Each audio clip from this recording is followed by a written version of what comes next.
Number 1. Nidal Hasan. On the 5th of November 2009 at Fort Hood, Texas, a mass shooting occurred, resulting in the deaths of 13 individuals and injuries to over 30 others. The perpetrator was Major Nidal Hasan, a U.S. Army psychiatrist. This event stands as one of the most severe mass shootings on a U.S. military base. On that day, soldiers were gathered at the Soldier Readiness Processing Center undergoing medical evaluations before deployments.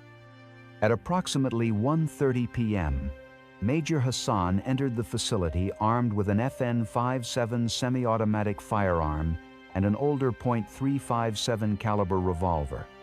He shouted, "Allahu Akbar," an Arabic phrase meaning "God is great," and began firing indiscriminately at military personnel and civilians.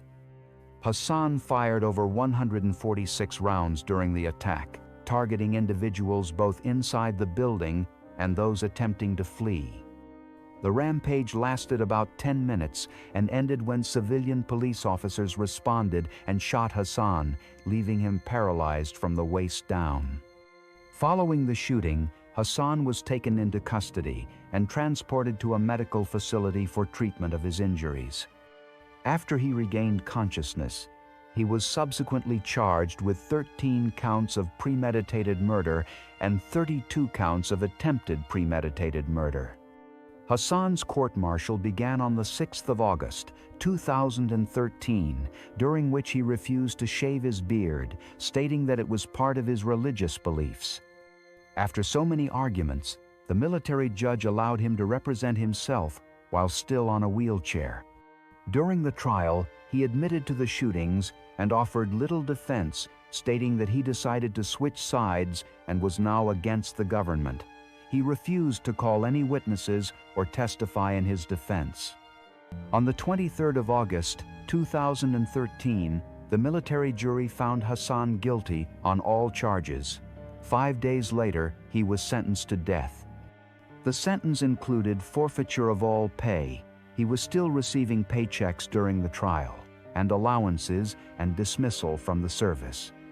As of March 2025, Nidal Hasan remains on death row at the U.S. Disciplinary Barracks in Fort Leavenworth, Kansas, having served approximately 11 years and 7 months since his sentencing.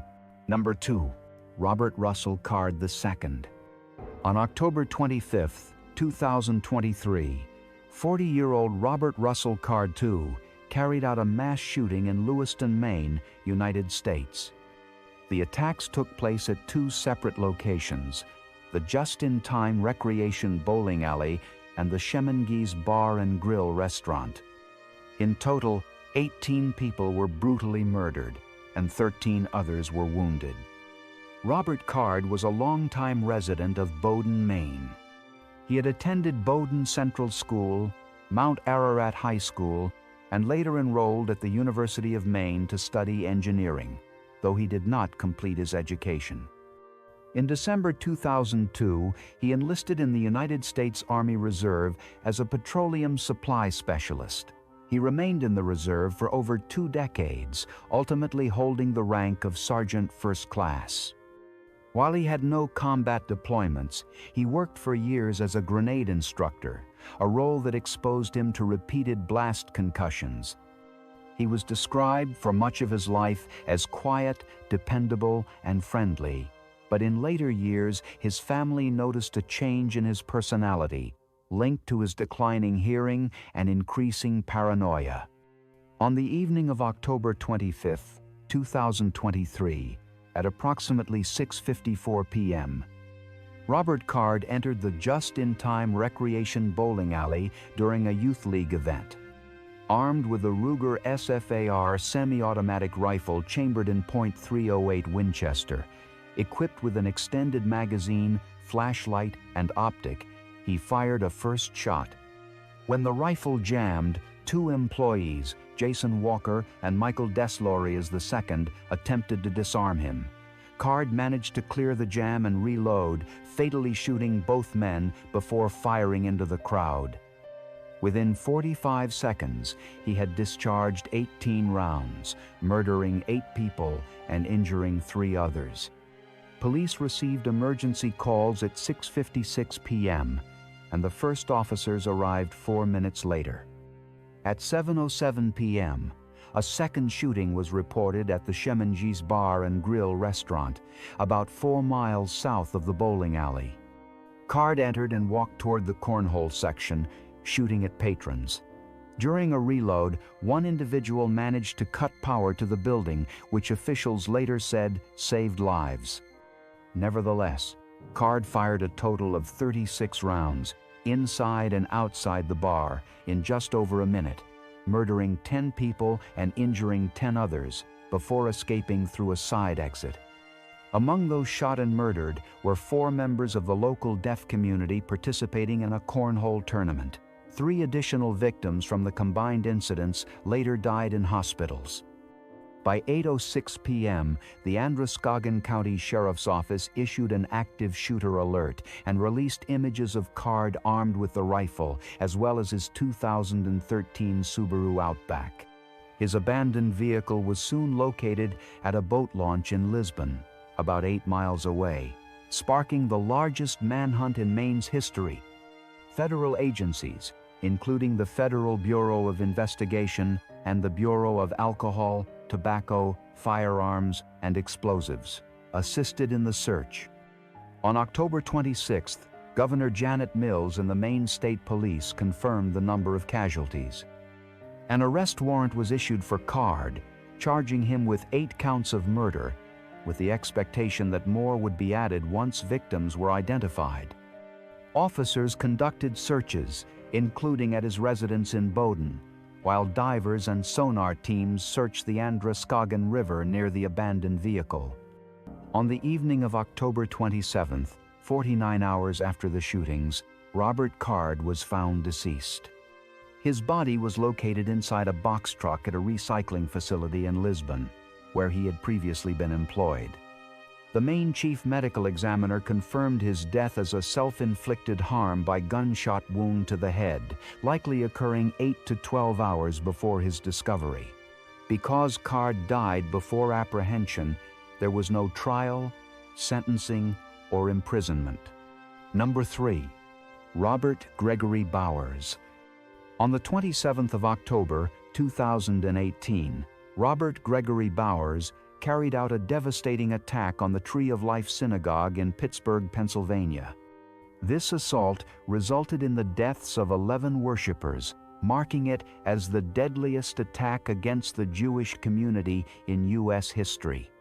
On that fateful morning, around 9:45 a.m., members of the Tree of Life, Dor Hadash, and New Light congregations had gathered for their regular Shabbat services.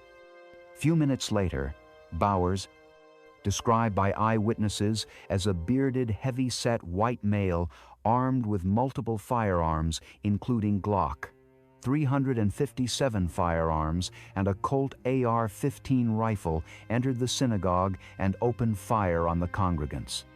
The first 2 individuals he shot were 2 brothers, Cecil and David Rosenthal, at the main entrance, after which Bowers headed downstairs. Members of the congregation didn't initially believe that they were under an attack. The rabbi thought the noises were from a falling ceiling rack. One of the leaders of the congregation, Melvin Wax, who was described as a pure soul and a renowned leader of the congregation who was hiding in a closet alongside other 3 members, mistakenly opened the door and he was shot, but Bowers didn't notice the other members hiding. He moved through the building and shot anyone he came across, including the ones in the kitchen. Bowers also shot Jerry Rabinowitz, a medical doctor who was rushing out to see if he can help anyone that has been injured. After attacking the members downstairs, he headed upstairs, where there were over 13 people hiding alongside Rabbi Jeffrey Myers. The rabbi successfully helped about 4 individuals to escape, but couldn't help the others. Bowers entered and also opened fire and shot over 7 people and left 1 injured. Witnesses, including Rabbi Myers, who survived the attack, testified that they heard him shouting and making statements, expressing his desire to harm Jewish people. The attack lasted approximately 20 minutes before law enforcement officers arrived on the scene. During the confrontation with the force, Bowers injured 5 officers before being shot multiple times. When he couldn't endure his injuries, he surrendered and was apprehended. He was taken into custody after the attack and charged with 63 federal offenses, including hate crimes resulting in death, obstruction of religious beliefs, and the use of a firearm to commit murder. His trial began in May 2023, during which his defense lawyers sought to persuade the jury that he had significant brain damage and was influenced by mental illness or delusions. The doctor assigned to examine Bowers stated that his actions were well calculated, and he was very proud of his actions, and showed no mercy during the shooting. The defense also provided a huge record of his mental health issues, including an act he carried when he was just 13 years on his mother, where he threw inflammable liquid on her and tried igniting a fire. On the 16th of June, 2023, he was found guilty on all counts. Investigations revealed that he discharged over 67 shots out of his rifle during the shooting. The sentencing phase concluded on the 2nd of August, 2023, with the jury unanimously recommending the death penalty. The following day, a federal judge formally sentenced Bowers to death. He was the first and only inmate sentenced to death by the U.S. federal government during President Joe Biden's tenure. As of April 2025, Robert Bowers has been on federal death row for approximately 1 year and 8 months. He is incarcerated at the United States Penitentiary in Terre Haute, Indiana, which houses male inmates sentenced to death for federal crimes. Given the complexities of the federal appeals process, it is anticipated that several years will pass before any execution date is set. Number 4.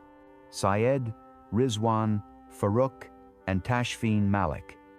On December 2, 2015, Syed Rizwan Farouk and his wife Tashfeen Malik carried out a mass shooting at the Inland Regional Center in San Bernardino, California, United States. 14 people were shot dead and 22 others were injured. Both perpetrators died later that same day in a police shootout, approximately 2 miles from the scene of the initial attack. Syed Rizwan Farouk was 28 years old at the time. He was born in Chicago, Illinois, and raised in Riverside, California. He grew up in a troubled Pakistani household with reports of domestic abuse between his parents. He attended La Sierra High School and graduated 1 year early in 2004. He later studied environmental health at California State University, San Bernardino, where he earned a degree and briefly enrolled in a graduate program in environmental engineering at California State University, Fullerton.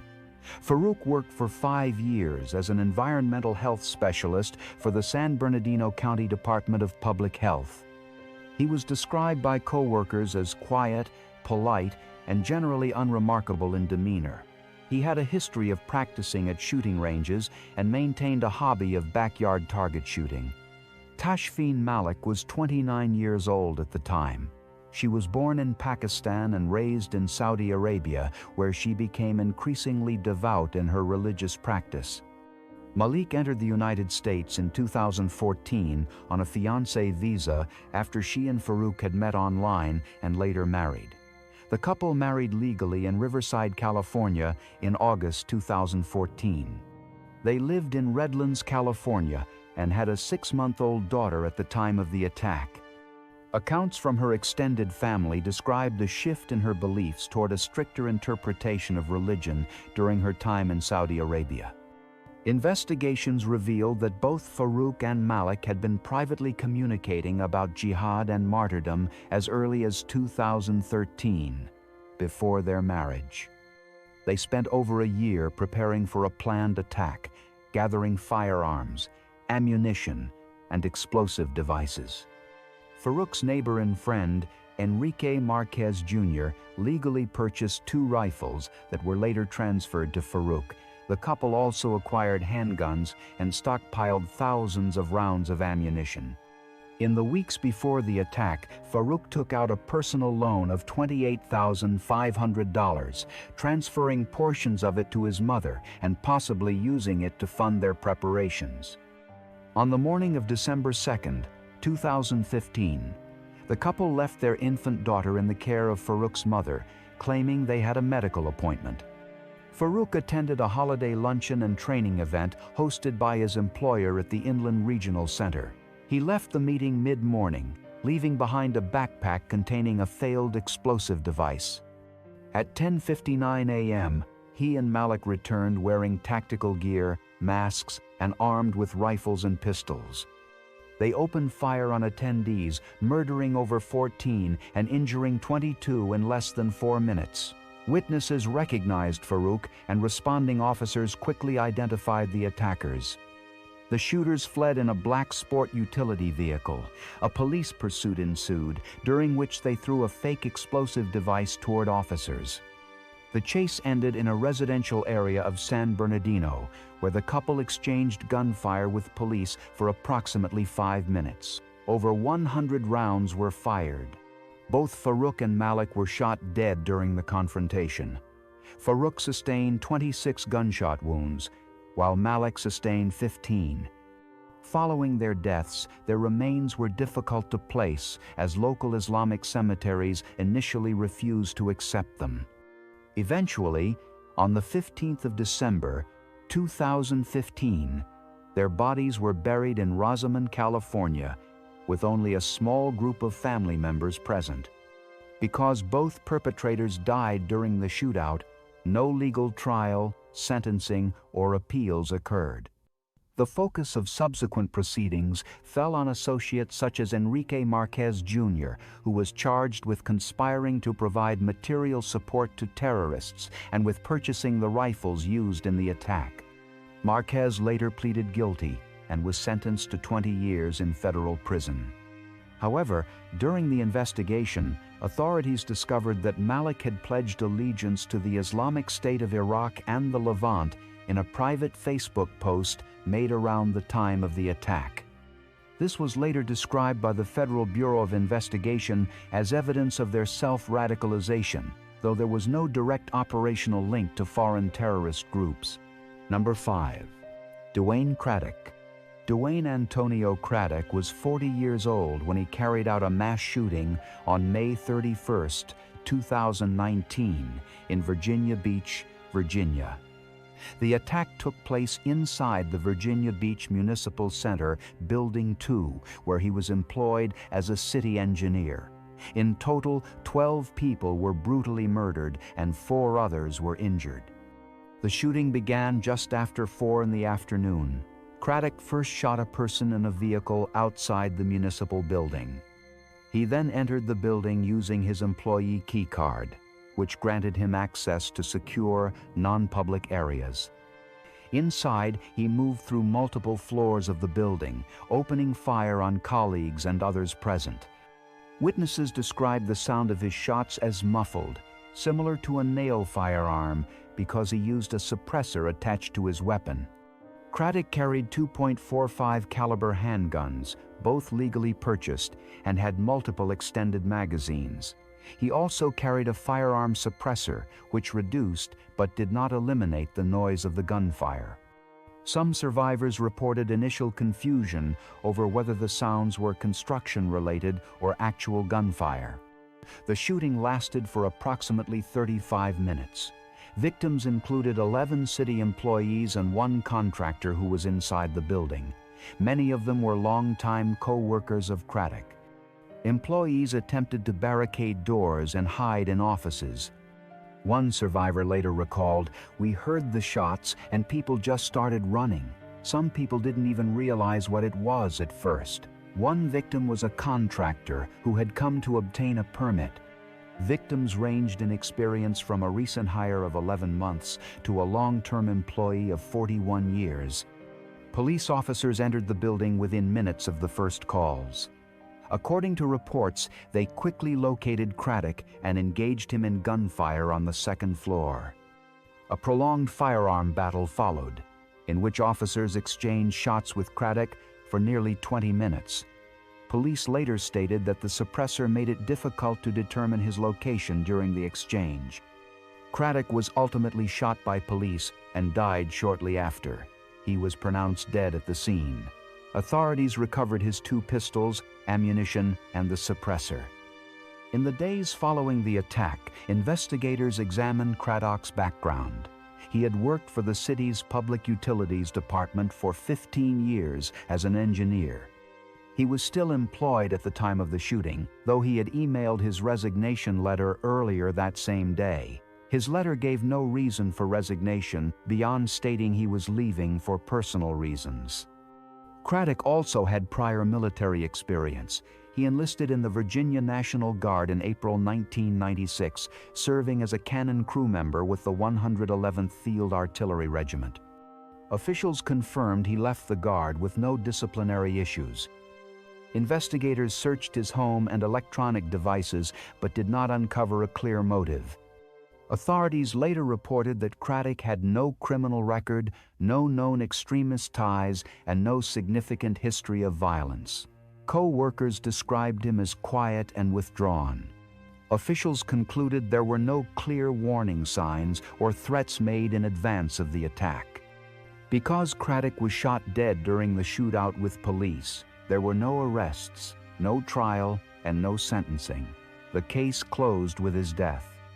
The legal system focused instead on the victims, workplace safety, and the accessibility of firearm suppressors.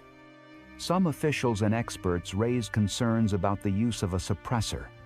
David Chipman, a former ATF agent, explained that the device distorts the sound in such a way that it would not immediately be recognizable as gunfire.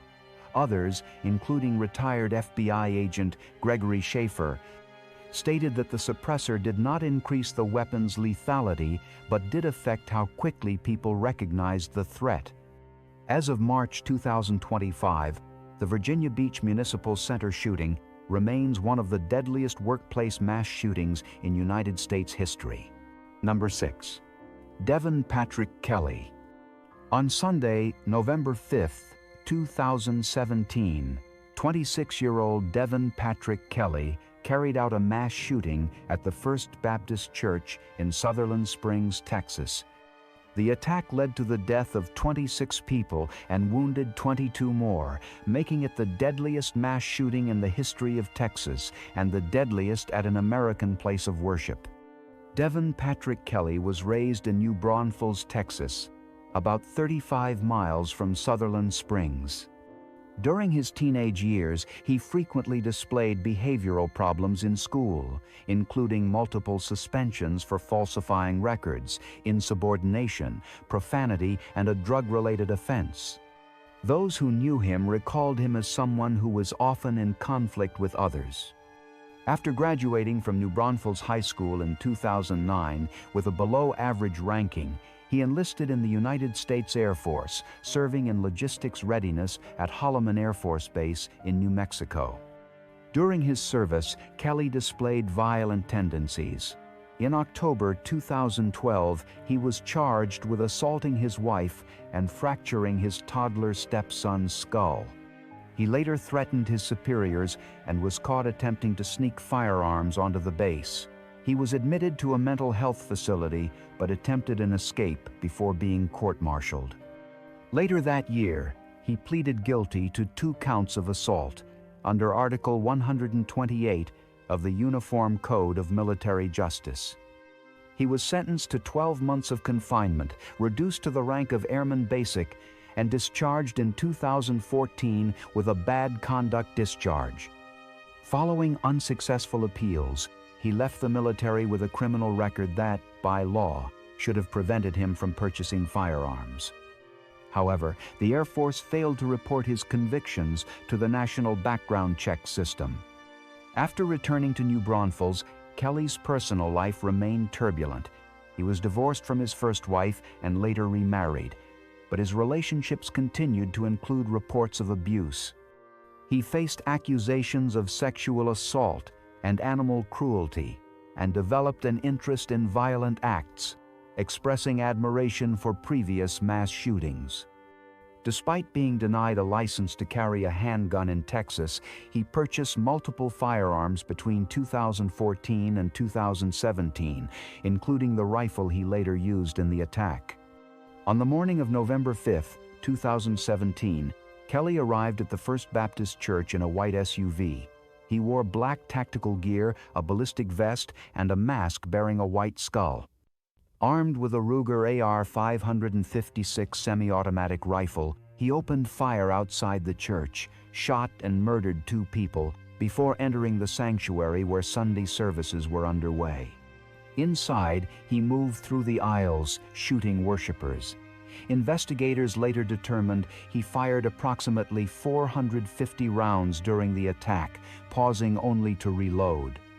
The congregation's regular service was being recorded on video, capturing the sequence of events. 23 people were shot dead inside the church, 2 outside, and 1 later died at a hospital. The victims included men, women, children, and an unborn child. Among the dead was the 14-year-old daughter of the church's pastor, Frank Pomeroy. Members of the Holcomb family, including visiting Pastor Brian Holcomb and 8 relatives, also died in the attack.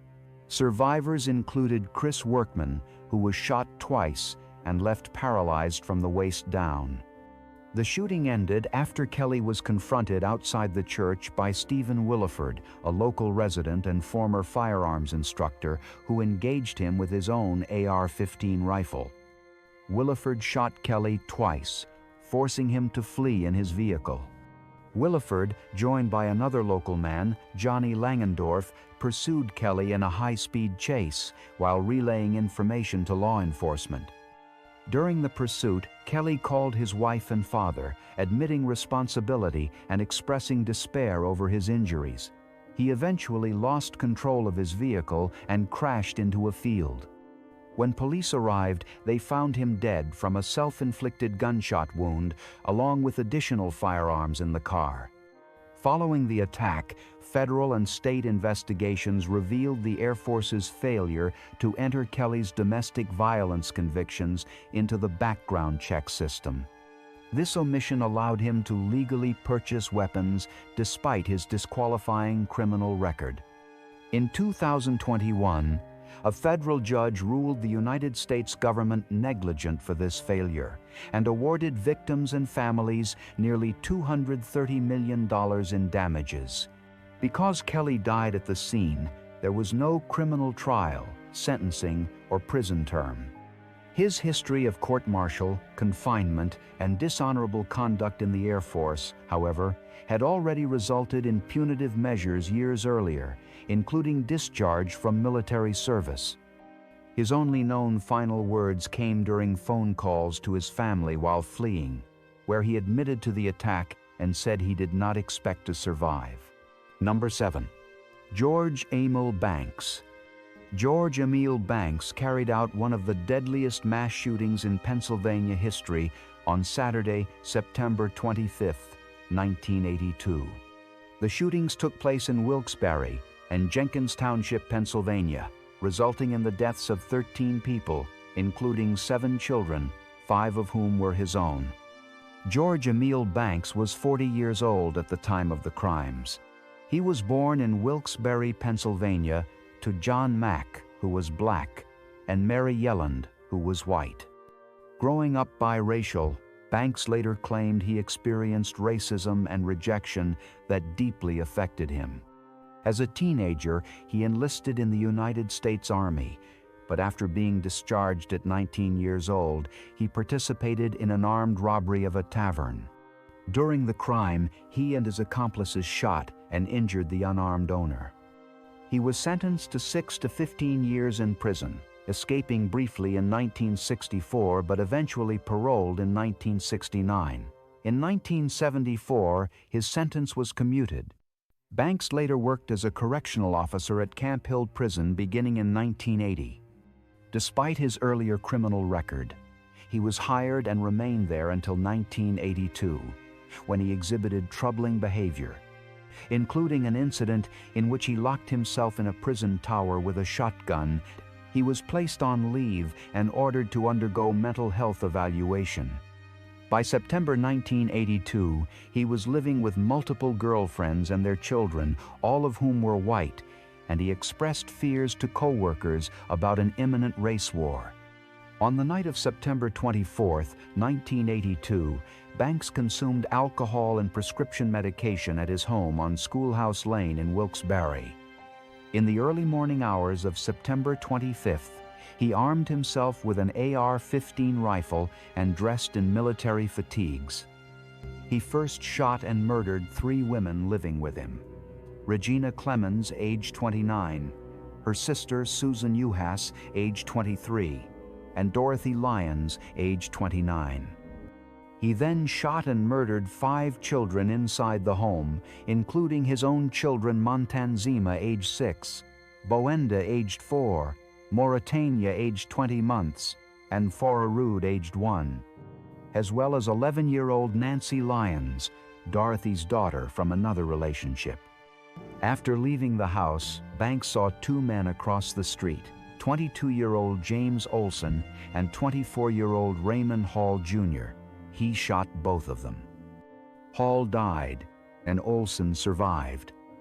Banks then drove to Heather Highlands Mobile Home Park in Jenkins Township, where his former girlfriend, 24-year-old Sharon Madzillo, lived with their 5-year-old son, Kismayu.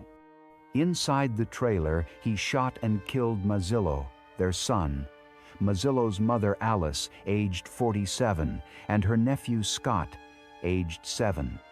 Sharon's brother survived by hiding in a closet and later identified Banks as the shooter to the police. Following the murder, Banks abandoned his vehicle and carjacked another. He later visited his mother, confessed to her, and then traveled to the home of a friend, Jacob Witt.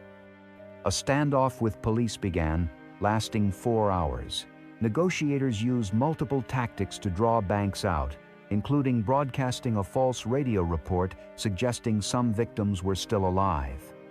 Eventually, former co-worker Robert Brunson persuaded him to surrender without further violence. On September 30th, 1982, Banks was formally charged with 13 counts of murder, attempted murder, aggravated assault, robbery, theft, and related offenses. He was held without bail. His trial began on June 6, 1983, at the Luzerne County Courthouse in Wilkes-Barre. Defense attorney Albert Joseph Flora Jr. argued insanity, while prosecutors presented survivor testimony, including that of James Olson, who identified Banks as his shooter. Banks testified in his own defense, claiming he had only wounded some victims and that police were responsible for murdering them. On June 22, 1983, his 41st birthday, the jury convicted him of 12 counts of first-degree murder, 1 count of third-degree murder, and additional charges. The jury recommended the death penalty, and Banks was sentenced to death. Banks was incarcerated at the State Correctional Institution in Huntingdon, later transferred to Graterford Prison, and then to SCI Phoenix after Graterford's closure. His case entered decades of appeals. He consistently exhibited delusional behavior, leading courts to order repeated competency hearings. In 2004, he received a stay of execution on grounds of incompetency. In 2010, a Luzerne County judge declared him permanently incompetent to be executed, citing psychosis and inability to assist in legal proceedings. Banks's attorneys maintained he was mentally ill, while prosecutors upheld the legitimacy of the conviction and sentence. Former Governor Tom Ridge signed 2 death warrants, but both were stayed. Banks has remained under a death sentence, though courts have ruled he cannot be executed. He has spent over 4 decades incarcerated, much of it in restricted housing units. As of August 2025, George Emil Banks has served 43 years in Pennsylvania State Prison. He remains on death row at SCI Phoenix. though legally barred from execution due to permanent mental incompetence. He was 40 years old at the time of the crimes and is now 83 years old. Number 1. James Egan Holmes. On July 20th, 2012, in Aurora, Colorado, James Egan Holmes carried out one of the deadliest mass shootings in modern American history inside the Century 16 movie theater. At the time, hundreds of people, many of them teenagers and young adults, were gathered for a midnight premiere of the film The Dark Knight Rises. Holmes was 24 years old at that time. James Holmes was born in San Diego, California, and raised in a suburban neighborhood. He was described as a quiet child who struggled socially but excelled academically. Holmes graduated from the University of California, Riverside with a degree in neuroscience, completing his studies with high marks. He later moved to Aurora to pursue a doctoral program at the University of Colorado Anschutz Medical Campus. By the summer of 2012, he had withdrawn from his program after academic decline and growing mental health struggles. In the months before the attack, Holmes legally purchased multiple firearms. On May 22, 2012, he bought a Glock pistol. 6 days later, he purchased a Remington 870 shotgun. In June, he added a Smith & Wesson semi-automatic rifle. He also bought thousands of rounds of ammunition online and tactical gear, including a gas mask and protective vest. Holmes left evidence of careful planning, including a notebook he mailed to his psychiatrist that contained his thoughts and details of the intended attack. Before the attack, he had unsuccessfully called a crisis hotline to know if they would talk him out of the attack, but the call disconnected after 9 seconds. On the evening of July 19th, Holmes attended a midnight premiere of The Dark Knight Rises at the Century 16 multiplex. He purchased a ticket for Theater 9 and took a seat in the front row. Approximately 20 minutes into the film, he exited through a side emergency door, propped it open with a device, and went to his nearby car. There, he dressed in tactical clothing, donned a gas mask, and armed himself with his weapons. Holmes re-entered the theater carrying the firearms and canisters of gas. Initially, some patrons assumed it was a stunt related to the movie. Within moments, Holmes released smoke canisters and began firing. Witnesses reported that he first fired a shotgun toward the audience before switching to the semi-automatic rifle and finally using the handgun. In total, Holmes fired 76 rounds inside the theater. His bullets struck both Theater 9 and adjacent Theater 8, where 3 individuals were hit through the wall. The shooting lasted only minutes, but left 12 people dead and 70 injured. Among those murdered were individuals ranging in age from 6 years old to 51 years old. Many others were wounded as they attempted to flee down aisles and through emergency exits. The first 911 call was placed at 12:39 a.m., and police arrived within 90 seconds. Responding officers encountered Holmes outside the theater, standing near his car. At first, they mistook him for a fellow officer because of his black tactical gear. He surrendered without resistance. During questioning, Holmes informed police that his nearby apartment was rigged with explosive devices. Investigators confirmed the presence of homemade explosives, gasoline containers, and tripwires. Surrounding buildings were evacuated, and explosive technicians safely dismantled the devices with the help of a robot. Holmes was booked into jail without bail. While awaiting trial, he attempted to harm himself several times and was held under close observation. His legal team entered a plea of not guilty because of insanity. The trial began on April 27, 2015, in Arapahoe County District Court, presided over by Judge Carlos Zamor. Over the course of the trial, jurors heard extensive testimony from survivors, mental health professionals, and law enforcement. Holmes's defense argued that severe mental illness drove his actions. prosecutors countered that despite mental health problems, Holmes deliberately planned and executed the attack. On August 7, 2015, the jury found Holmes guilty on 24 counts of first-degree murder, 140 counts of attempted murder, and possession of explosives. When considering sentencing, the jury was required to decide between death and life in prison without parole.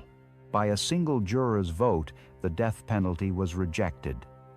On August 26, Judge Samore imposed the maximum sentence allowed, 12 consecutive life sentences without parole, plus 3,318 additional years for the attempted murder counts and explosives charges.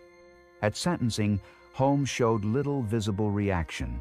He did not deliver a statement, and he largely remained expressionless while survivors and families of victims addressed the court.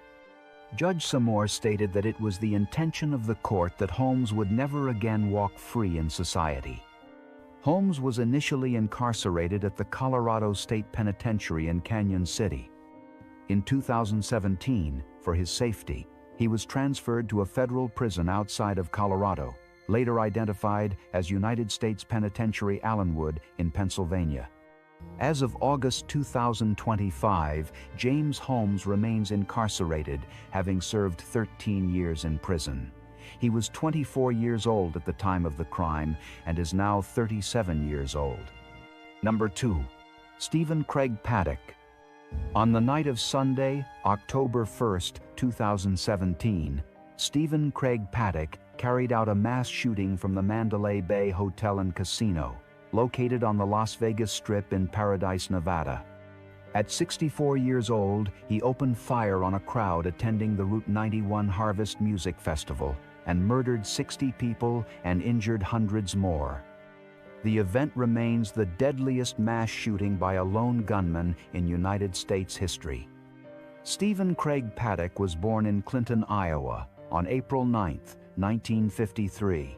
He was the oldest of 4 sons, born to Benjamin Paddock and Dolores Hudson. His father had been a convicted bank robber who once appeared on the FBI's 10 Most Wanted list after escaping federal prison in the 1960s. His absence left Dolores to raise the children alone, moving them to the Sun Valley neighborhood of Los Angeles, California. Stephen attended public schools in the area, graduating in 1971. Former classmates described him as quiet, reserved, and exceptionally skilled in mathematics. He later studied business administration at California State University, Northridge, earning his degree in 1977. In adulthood, Paddock worked for the United States Postal Service, the Internal Revenue Service, and the Defense Contract Audit Agency. In the late 1980s, he was employed as an internal auditor for a company connected to the defense industry. Over time, he began investing in real estate and managed properties, acquiring several apartment buildings in California and Texas. These investments provided him with substantial income. He later pursued gambling, primarily video poker, and spent significant time in casinos. Friends and acquaintances described him as analytical, methodical, and private. He was married and divorced twice and had no children. By 2015, he had relocated to Mesquite, a retirement community approximately 90 minutes from Las Vegas, Nevada, where he lived with his 64-year-old girlfriend who traveled to the Philippines in late September 2017. A trip Paddock encouraged by purchasing her airline ticket and transferring her $100,000 shortly before the shooting. He had spent months planning. In the year leading up to the attack, Paddock began purchasing large numbers of firearms and ammunition. Between October 2016 and September 2017, he acquired more than 55 rifles and other weapons.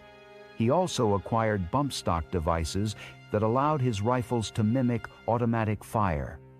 In September 2017, he checked into the Mandalay Bay Hotel under his own name, bringing multiple bags into his suite on the 32nd floor.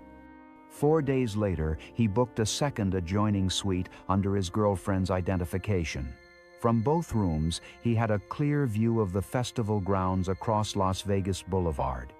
He transported rifles, scopes, ammunition, and surveillance equipment into the rooms, preparing his attack. He set up surveillance cameras in the hallway outside his hotel room, one mounted on a food service cart, giving him advance notice of anyone approaching. On October 1st, beginning at 10:05 p.m., Paddock broke the windows of his suite and began firing into the crowd of approximately 22,000 concert-goers. Over the next 10 minutes, he fired more than 1,000 rounds. 14 of his rifles were equipped with bump stocks, devices that allowed him to fire at a rapid rate.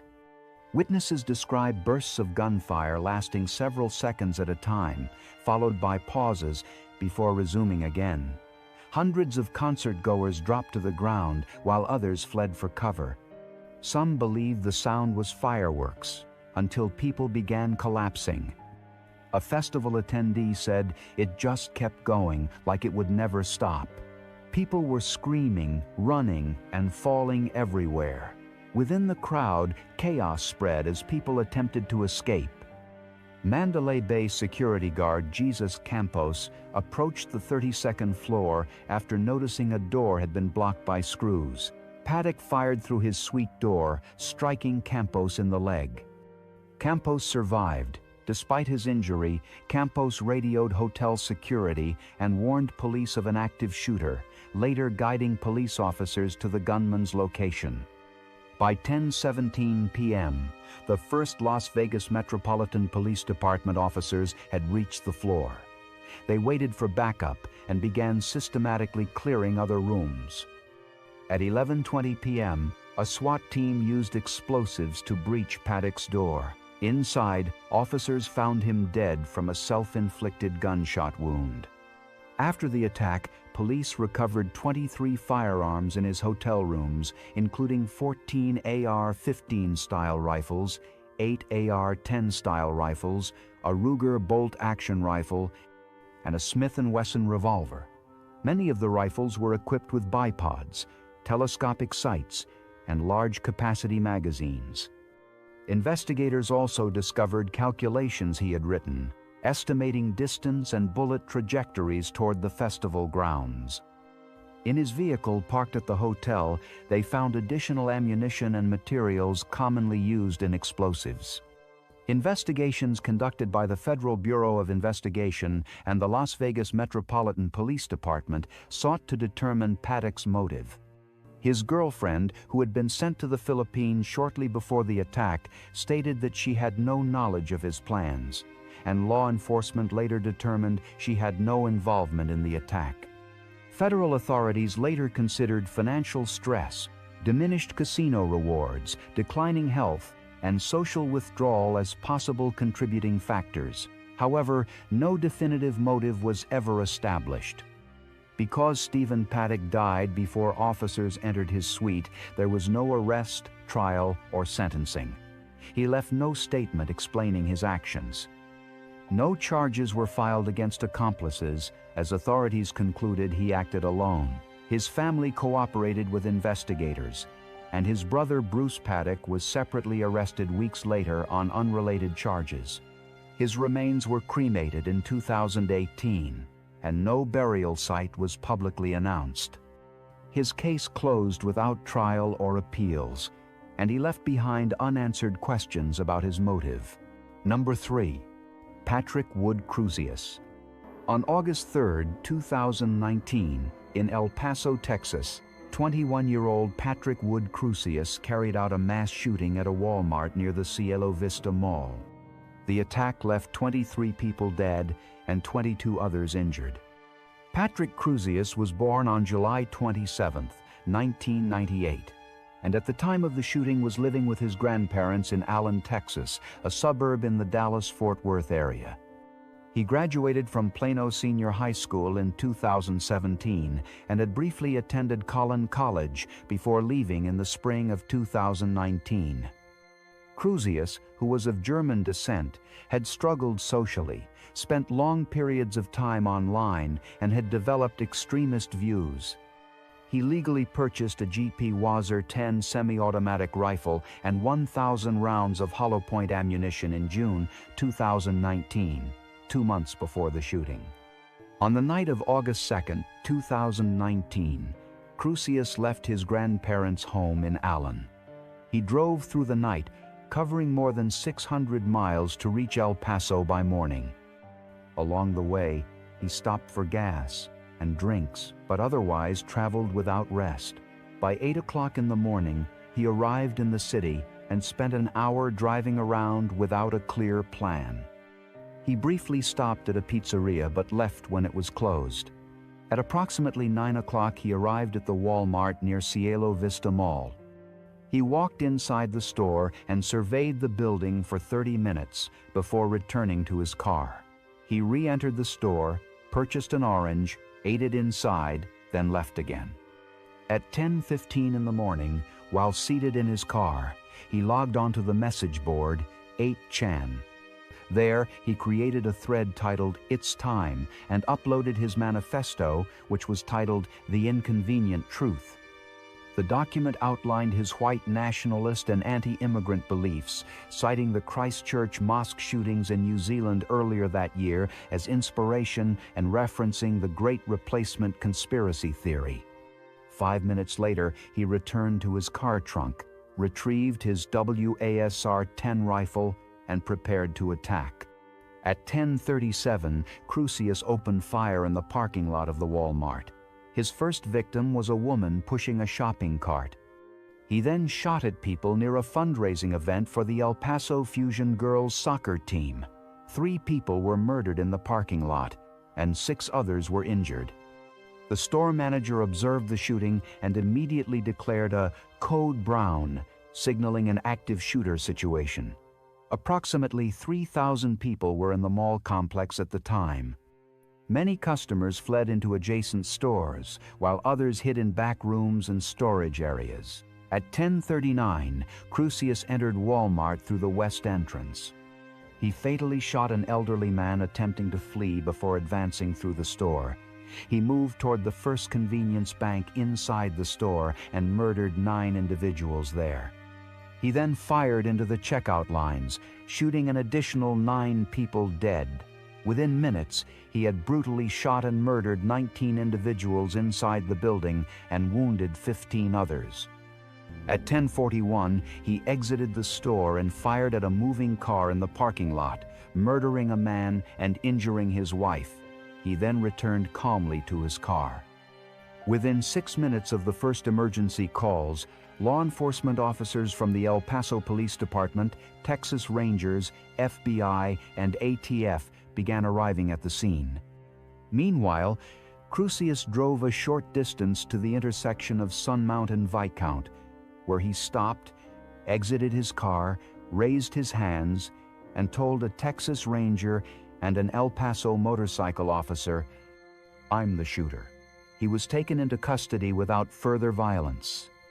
The final toll of the shooting was 23 dead and 22 injured.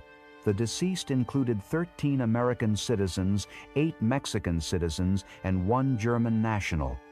Victims ranged in age from 15 years old to 82 years old. Following his arrest, Cruz was interrogated and admitted he had specifically targeted Mexicans. He was initially charged with capital murder by the state of Texas. The Federal Bureau of Investigation classified the shooting as an act of domestic terrorism and a hate crime. On February 8, 2023, Cruz pleaded guilty in federal court to 90 counts, including hate crimes resulting in death and the use of a firearm during a crime of violence. On July 7, 2023, he was sentenced to 90 consecutive life terms in federal prison.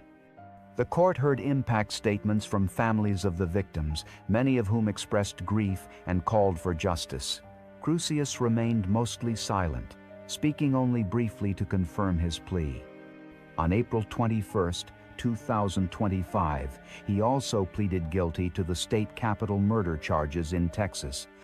Prosecutors had previously indicated they would seek the death penalty, but the plea agreement resulted in a sentence of life imprisonment without the possibility of parole. During the state sentencing, victims' families again addressed the court. Cruz did not apologize or speak extensively, only acknowledging the proceedings in a subdued manner. After his sentencing, Cruz was transferred into federal custody. He is serving his sentence at the Maximum Security Facility ADX Florence in Fremont County, Colorado, which houses inmates convicted of terrorism and violent crimes.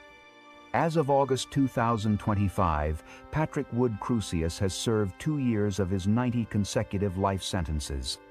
He remains incarcerated at ADX Florence under permanent confinement conditions. At the time of the crime, he was 21 years old. With no possibility of parole, he will spend the remainder of his natural life in prison. Number 4. Payton S. Gendron. On Saturday, May 14, 2022, Payton S. Gendron carried out a mass shooting at Tops Friendly Market on Jefferson Avenue in Buffalo, New York. Gendron was 18 years old at the time of the attack. He was from Conklin, a small town in Broome County, New York, where he lived with his parents, Paul and Pamela Gendron, both employed as engineers for the New York State Department of Transportation. He was the eldest of 4 brothers. Classmates and acquaintances recalled him as academically capable but socially isolated, sometimes displaying unusual behavior. In June 2021, when he was 17 years old, New York State Police investigated him after he made statements at school suggesting he might commit a shooting. He was taken for a mental health evaluation and released after 1.5 days in a hospital. No further law enforcement action was taken. In the months leading up to the crime, Gendron immersed himself in extremist and racist content online. He authored a lengthy manifesto that detailed his belief in the Great Replacement conspiracy theory and described his intention to target a predominantly black neighborhood. He specifically researched locations with high African American populations and settled on Buffalo as his target. On the day of the attack, Gendron traveled more than 200 miles from Conklin to Buffalo. He was dressed in military-style tactical gear, including body armor and a helmet fitted with a live-streaming camera. He carried a legally purchased Bushmaster XM-15 semi-automatic rifle that had been modified with illegal high-capacity magazines. Additional firearms, including a Mossberg 500 shotgun and a Savage Axis XP hunting rifle, were found in his vehicle. At approximately 2:30 p.m., Gendron arrived at Tops Friendly Market. In the parking lot, he opened fire, murdering 3 people before entering the store.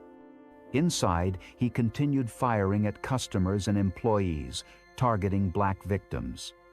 Among those murdered was Aaron Salter Jr., a retired Buffalo police officer working as a store security guard, who attempted to stop him by firing his weapon. Salter's bullets struck Gendron's body armor without effect. Gendron shot and murdered him before continuing through the store. Over the course of several minutes, Gendron shot 13 individuals, 11 of whom were black. 10 victims were shot dead. The shooting was live-streamed online until the platform cut the broadcast. At 2:36 p.m., Buffalo police officers arrived, cornered Gendron inside the supermarket, and ordered him to surrender. He initially placed the rifle under his chin, but then complied with police commands and was taken into custody without further violence. In the days following the attack, authorities confirmed the existence of his manifesto and extensive online activity linked to white supremacist ideology. The Federal Bureau of Investigation launched a hate crime investigation in parallel with state murder charges. The manager of Tops Friendly Market also claimed that the suspected gunman, Payton Gendron, visited the store before the shooting while disguised as a homeless person. She claims he acted like he needed change, but was really surveying the store. Gendron was indicted by a grand jury in June 2022 on 25 counts, including 10 counts of first-degree murder, 10 counts of second-degree murder as a hate crime, 3 counts of attempted murder as a hate crime, and 1 count of domestic terrorism motivated by hate. On November 28, 2022, he pleaded guilty to all state charges. At the sentencing hearing on February 15, 2023, he appeared in court in Erie County. Family members of the victims gave statements describing the impact of the crime. When one individual charged at him during the hearing, court officers quickly restrained the person and continued proceedings. Gendron offered a brief apology in which he stated he was sorry for his actions, though the families present described the words as hollow. The court sentenced him to life imprisonment without the possibility of parole. In February 2023, federal prosecutors also charged him with hate crimes and firearms offenses. In February 2024, he pleaded guilty to the federal charges in exchange for avoiding the death penalty. In August 2024, a federal judge sentenced him to an additional life term plus 250 years. After sentencing, Gendron was transferred to the custody of the New York State Department of Corrections and Community Supervision. He was assigned to the maximum security Clinton Correctional Facility in Dannemora, New York, before later being transferred into federal custody. He is housed in a high-security federal penitentiary under special monitoring. As of August 2025, Payton S. Gendron has served 3 years in prison. He remains incarcerated with no possibility of release. He was 18 years old at the time of the crime and will spend the remainder of his life in prison. Number 5. Aaron Alexis. On September 16, 2013, 34-year-old Aaron Alexis fatally shot 12 people and injured 3 others inside Building 197 at the Washington Navy Yard, the headquarters of the Naval Sea Systems Command in southeast Washington, D.C. The attack began at approximately 8:16 in the morning and ended at 9:25 when police shot Alexis dead inside the building. It remains the deadliest mass shooting in the history of Washington, D.C. Aaron Alexis was born in New York and grew up in Brooklyn, before later moving to Texas. He enlisted in the United States Navy in 2007 and worked as an aviation electrician's mate. While serving, Alexis faced repeated disciplinary problems, including insubordination and unauthorized discharges of firearms. He was honorably discharged from the Navy in 2011, but continued working as a civilian contractor with valid access to military installations. At the time of the Navy Yard shooting, Alexis was employed by a subcontractor for Hewlett-Packard Enterprises, carrying out work on computer systems inside the facility. On the morning of September 16th, Alexis left a Residence Inn hotel where he had been staying and drove a rented Toyota Prius to the Navy Yard. Surveillance cameras recorded him entering the complex at 7:53 a.m. using a valid security pass. At 8:08, he entered Building 197 through the main entrance with a disassembled Remington 870 shotgun, its barrel and stock sawed off to shorten the weapon. He concealed the components in a bag, carried them into a bathroom on the 4th floor, and reassembled the shotgun. At 8:16, Alexis emerged from the restroom and began firing in a cubicle section known as 4 West. 6 people were hit almost immediately. 5 of them were murdered, and 1 survived with serious wounds to the head and hand. Within minutes, Alexis continued moving through the 4th floor, shooting indiscriminately at employees. By 8:20, he had shot and murdered 8 people on that floor. He then descended to the 3rd floor, fatally shooting 2 additional workers and injuring others, including a woman struck in the shoulder as she fled up a stairwell. Witnesses described the gunman wearing dark blue clothing and firing without speaking. By 8:23, police from the Metropolitan Police Department and other agencies began arriving at the Navy Yard. Officers initially struggled to find Building 197 amid the large complex. Lieutenant Bart Dykes, an MPD watch commander, used a map to locate the building and encountered a fallen security guard at the entrance. Sergeant Michael Ware used the guard's access card to open the doors, and gunfire shots was heard as officers entered. Inside the building, Alexis moved to the first floor and encountered Richard Ridgel, a security officer posted at the main entrance. Ridgel was shot and murdered, and Alexis took his Beretta M9 pistol. Armed with both the shot firearm and hand firearm, Alexis continued roaming through the building.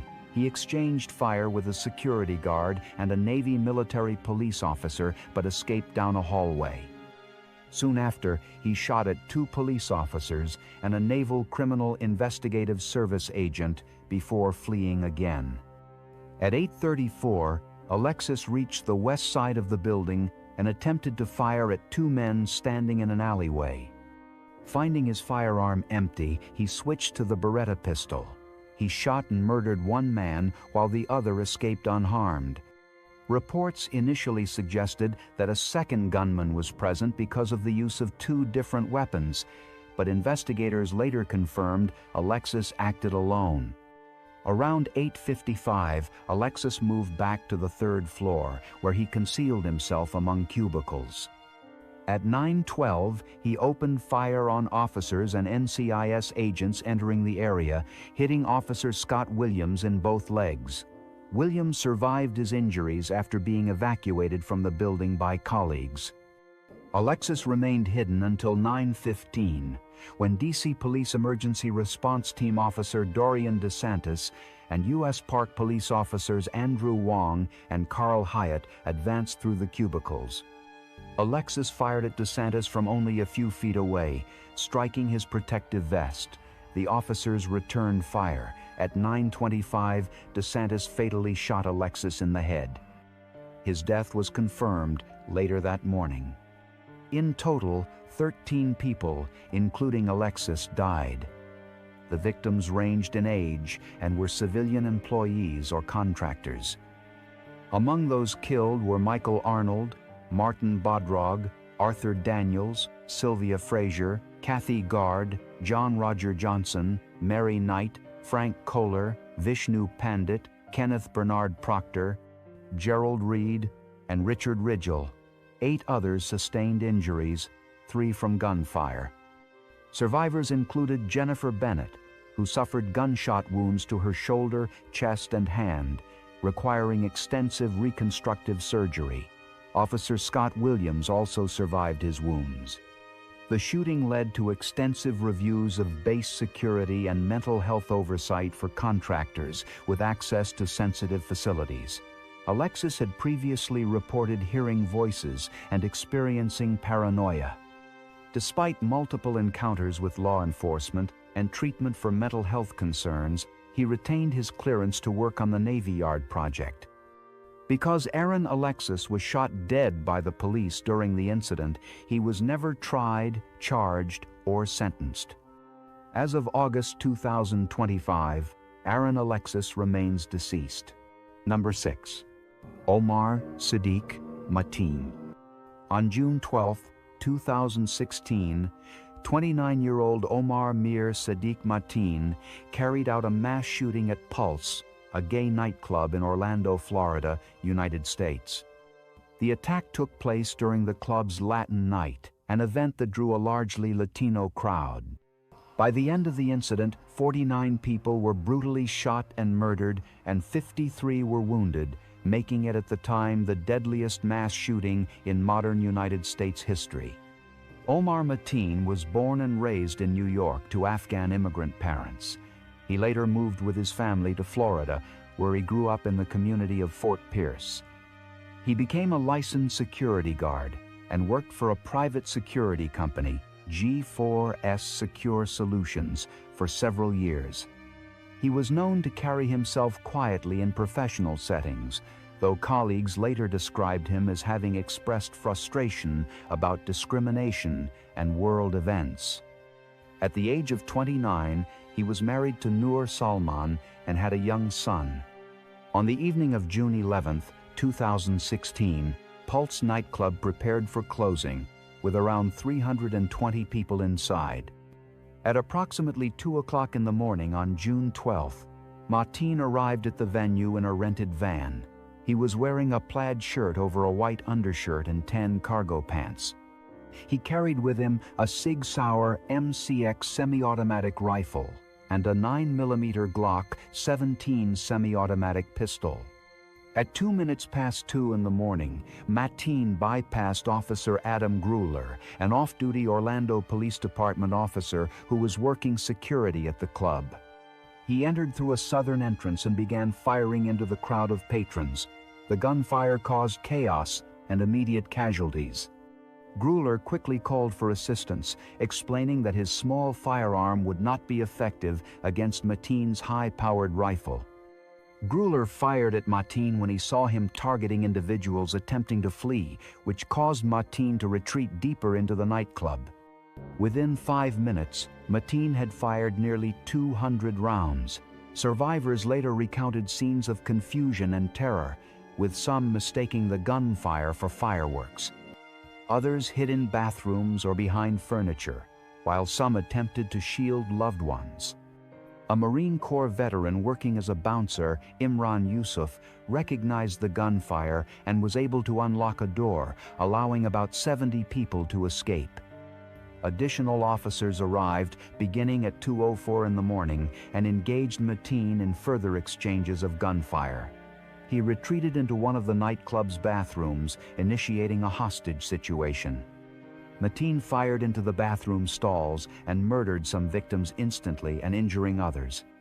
Survivors recalled him making statements about United States military actions in the Middle East, telling hostages that he would stop only if American forces ceased their bombing campaigns.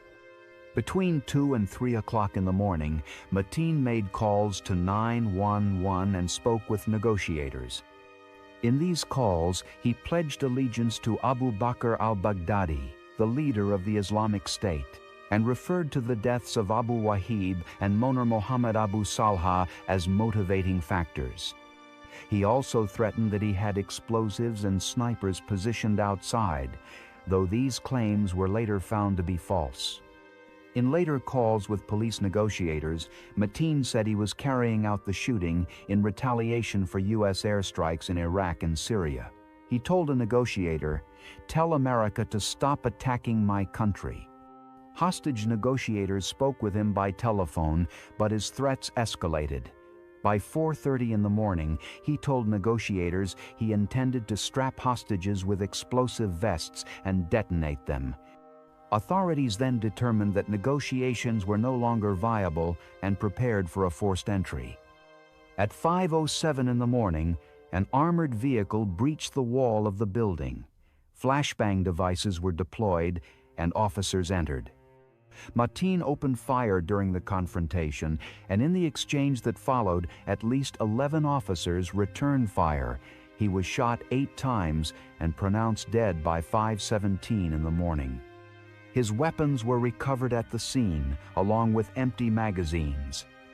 After the attack, it was confirmed that 49 victims had been murdered and 53 others injured. Nearly all the casualties occurred inside the nightclub. Most of the victims were of Hispanic descent, with many of Puerto Rican origin. Because Mateen was shot dead during the exchange with police, he did not face trial, sentencing, or imprisonment. Investigators found no evidence that Mateen was directly instructed by ISIS, though he had consumed online extremist propaganda and had a history of making inflammatory comments about terrorism. The FBI had investigated him twice before the shooting due to such remarks, but closed the cases after finding insufficient evidence of a threat. However, his wife, Noor Salman, was later arrested and charged with aiding and abetting Mateen and obstructing justice. Prosecutors alleged she had knowledge of his plans, but in March 2018, she was acquitted, after jurors determined the evidence was insufficient. Number 7. Ian David Long. On November 7, 2018, a mass shooting occurred at the Borderline Bar and Grill in Thousand Oaks, California, United States. The assailant was identified as Ian David Long, 28 years old, a former United States Marine Corps corporal who died at the scene of a self-inflicted gunshot wound. Ian David Long was born and raised in California. His parents separated during his early childhood, and his father died while he was still a boy. He lived with his mother, Colleen Long, and the two moved frequently before settling in Newbury Park. He attended Newbury Park High School, where former classmates described him as isolated and often frustrated by bullying over his appearance. After graduating in June 2008, Long enlisted in the United States Marine Corps. He served from August 2008 until March 2013, reaching the rank of corporal and being deployed to Afghanistan from November 2010 to June 2011. He was honorably discharged. Following his military service, he attended California State University, Northridge, as an athletic training major, though he did not graduate. During his post-military years, Long was involved in a motorcycle accident that left him with a collapsed lung and chronic pain. Medical evaluations diagnosed him with adjustment disorder, with anxiety and depression, post-traumatic stress disorder, and combat-related stress reactions. Law enforcement had prior contacts with him, including a bar fight in 2015 and an incident in 2017, in which police and a crisis team evaluated him for irrational behavior but did not detain him. Reports from a former teacher alleged that Long had shown aggression as a student, though those incidents did not lead to charges.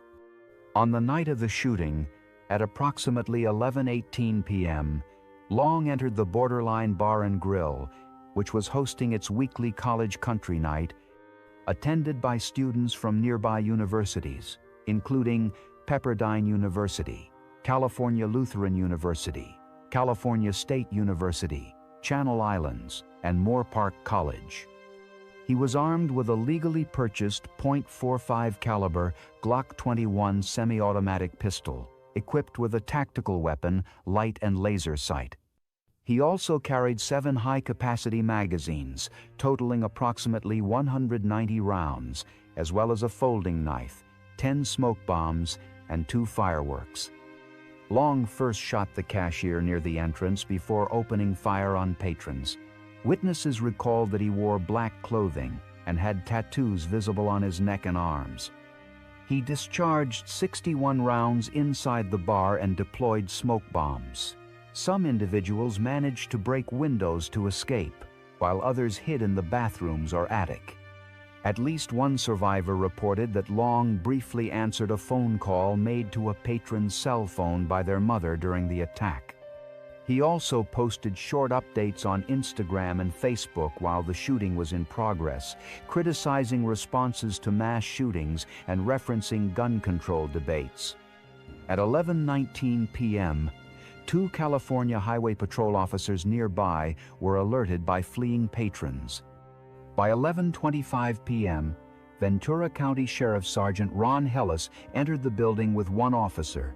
Long, monitoring security cameras, opened fire and struck Hellis 5 times. During the crossfire, Hellis was also accidentally struck by friendly fire from the officer's rifle, which proved fatal. Hellis was evacuated, but later pronounced dead. The exchange of gunfire with officers marked the end of Long's active shooting. At 11:37 p.m., he ignited fireworks from the office where he had taken cover. At 11:38 p.m., he shot himself under the chin, ending the incident. 12 people were shot and murdered in total, including Sergeant Ron Hellis, Bouncer Sean Adler, students Cody Kaufman, Blake Dingman, Jake Dunham, Elena Housley, Justin Meek, and Noel Sparks. Marine Corps veteran Daniel Manrique, Navy veteran Telemachus Orfanos, and Christina Morissette. 16 others were injured, including one with gunshot wounds. The aftermath of the shooting prompted investigations by the Ventura County Sheriff's Office, the Federal Bureau of Investigation, and the Bureau of Alcohol, Tobacco, Firearms, and Explosives. A 2021 report concluded that Long exhibited animosity toward civilians and college students, possibly exacerbated by his military experiences and mental health challenges. However, the investigation did not definitively establish a singular motive. Since Ian David Long died at the scene, he was not charged, did not face trial, and was not imprisoned. Number 8. Huu Can Tran. On January 21, 2023, in Monterey Park, California, Huu Can Tran carried out a mass shooting inside the Star Ballroom dance studio. He shot and murdered 11 people and wounded 9 others before attempting to continue his attack in a nearby city. Hours later, he was identified as the suspect and died the following day from a self-inflicted gunshot wound during a standoff with law enforcement in Torrance, California. Huu Can Tran was 72 years old at the time of the incident. According to various accounts, he was of Vietnamese origin but had also lived in Hong Kong before immigrating to the United States. He later became a naturalized American citizen and worked in different jobs, including as a truck driver and carpet cleaner. He spent years in San Gabriel, California, and was once married to a woman he met at the Star Ballroom, but their relationship ended in divorce in 2006. People who knew him described him as quick to anger and prone to holding grudges, though not outwardly violent in his marriage. In his later years, he moved to a senior community in Hemet, California, where he lived alone in a mobile home. Reports indicated that in the weeks leading up to the shooting, Tran visited a police station with claims that his family was attempting to poison him and steal money, but he provided no evidence. He had previously experienced multiple disputes and incidents with law enforcement over several decades, often related to suspicions of harassment, threatening phone calls, or conflicts with acquaintances. He also had an earlier arrest for unlawful possession of a firearm in the early 1990s, though the charge was dropped. On the evening of January 21st, the Star Ballroom Dance Studio was hosting a Lunar New Year countdown party, which drew dozens of participants from the local community. At approximately 10:22 p.m., Huu Can Tran entered the ballroom armed with a Cobra M11/9 semi-automatic pistol fitted with an extended high-capacity magazine. Without warning, he began firing into the crowd. Witnesses later stated that Tran fired indiscriminately, walking through the hall and shooting multiple people. 10 individuals were murdered at the scene, among them the studio's owner, Ming-Wei Ma, who reportedly tried to intervene, and Yulan Kao, who was struck while shielding others.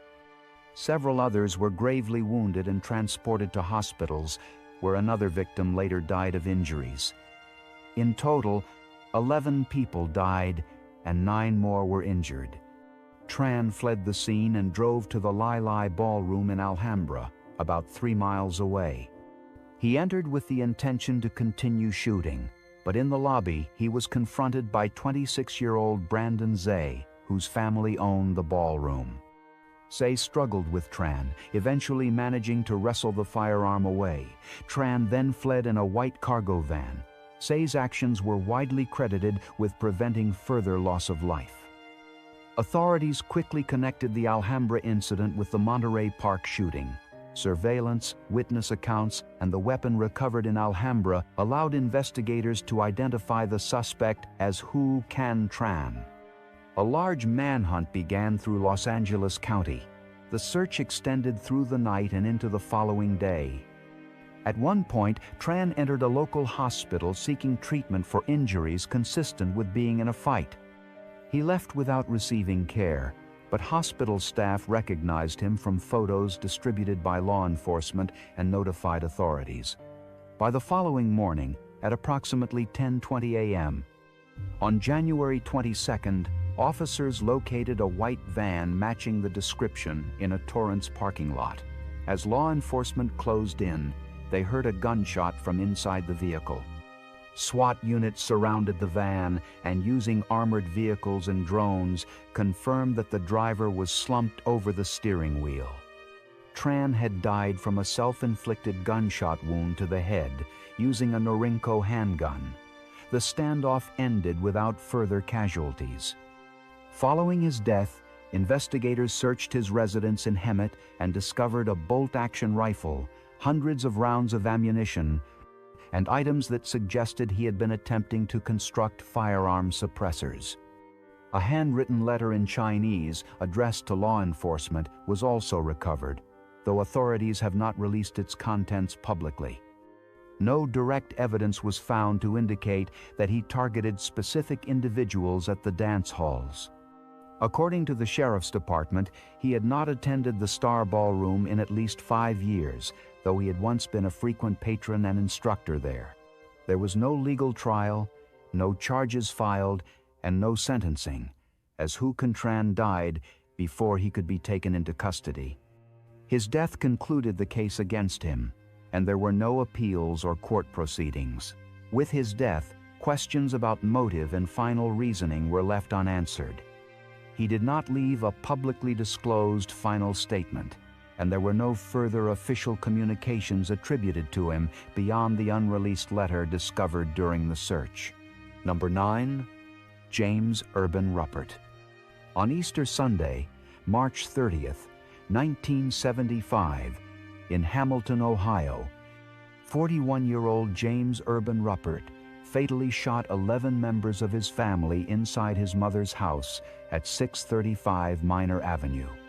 The victims included his mother, his brother, his sister-in-law, and 8 nieces and nephews. The event became one of the largest familicides in United States history.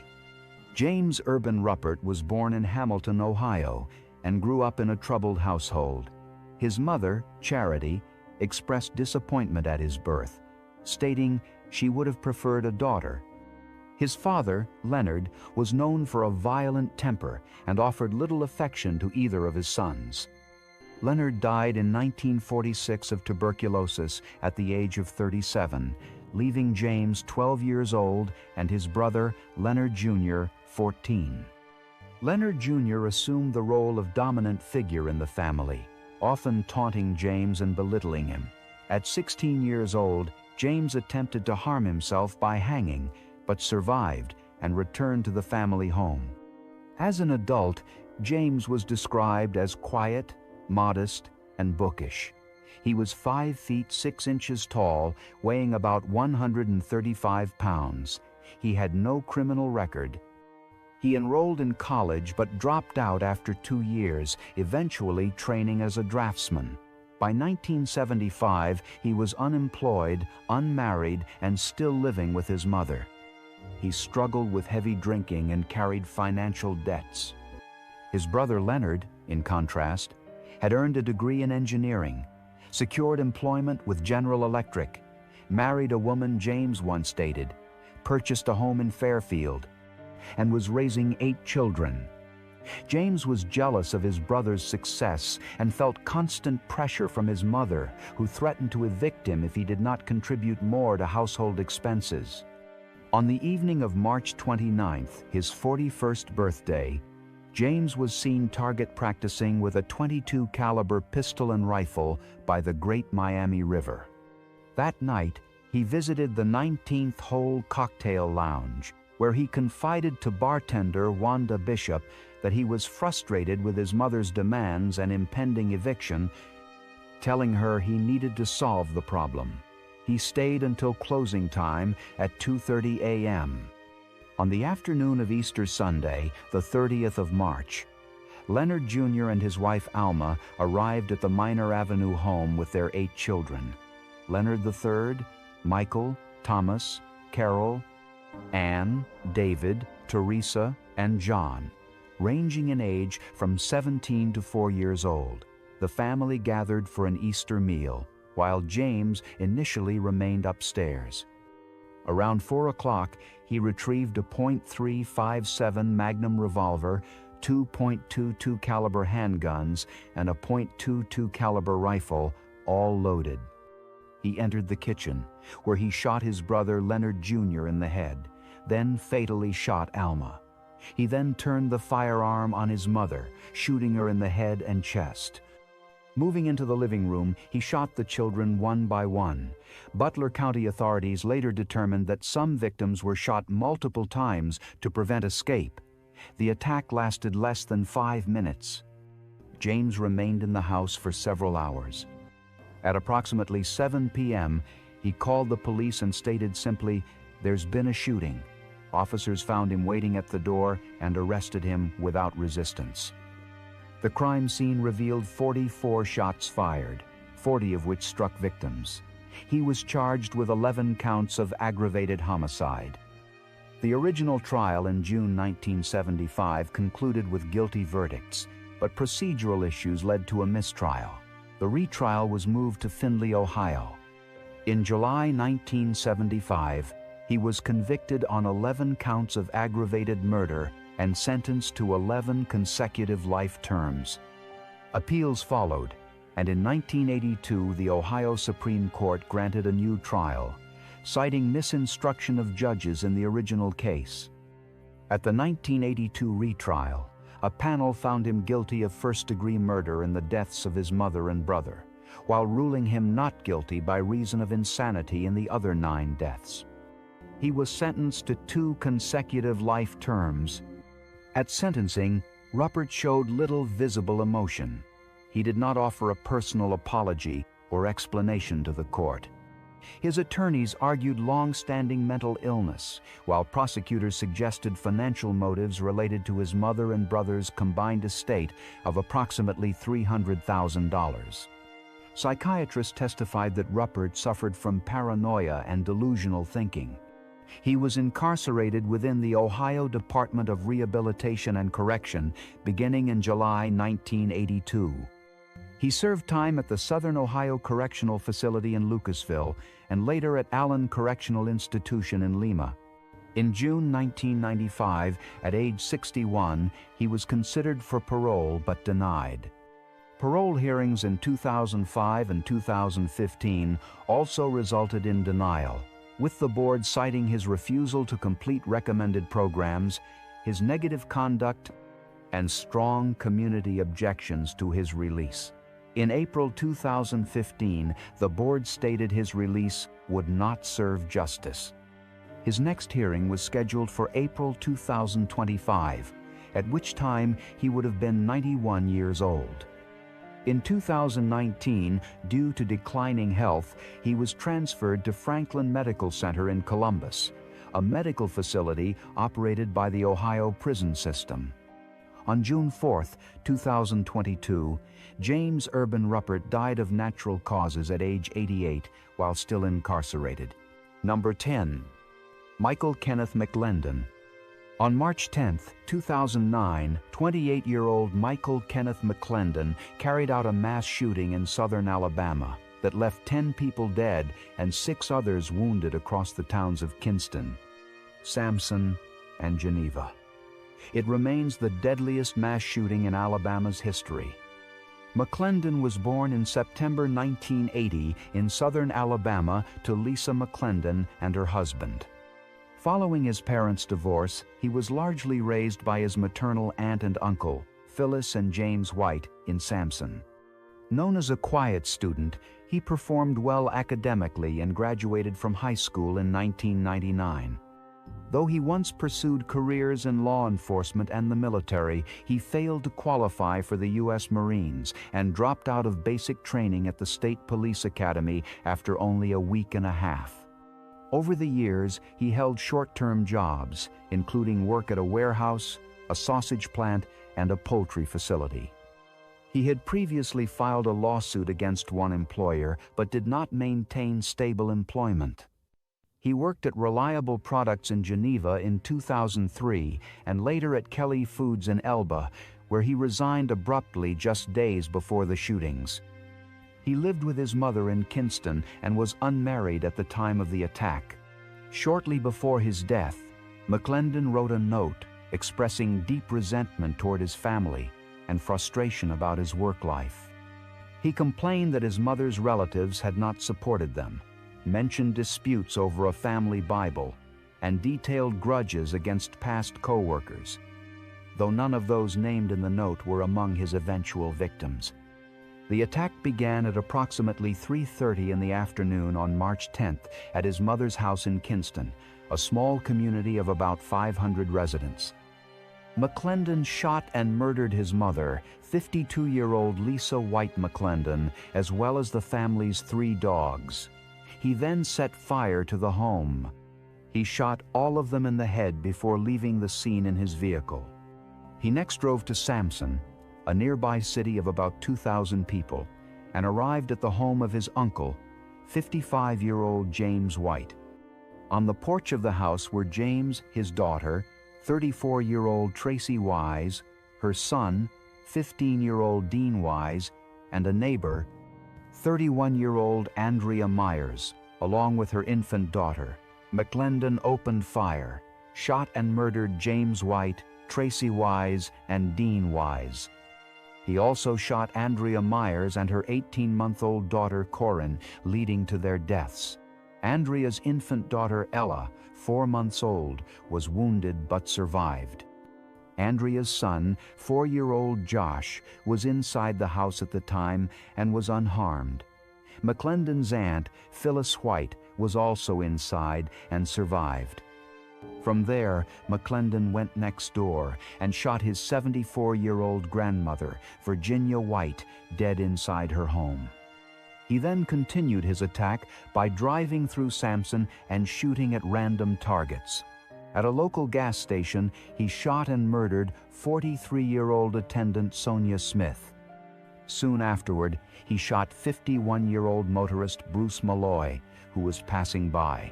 He also fired at pedestrians and vehicles, wounding several people attempting to flee. His final fatal victim was 24-year-old James Starling, who was shot in the back as he ran away. Police pursued McClendon as he drove along Highway 52 toward Geneva. At one point, law enforcement attempted a pit maneuver, but McClendon returned fire with a rifle, striking Geneva Police Chief Frankie Lindsay in the arm. The chase covered 24 miles before McClendon reached the Reliable Products warehouse in Geneva, where he had once worked. There, he exchanged further gunfire with pursuing officers.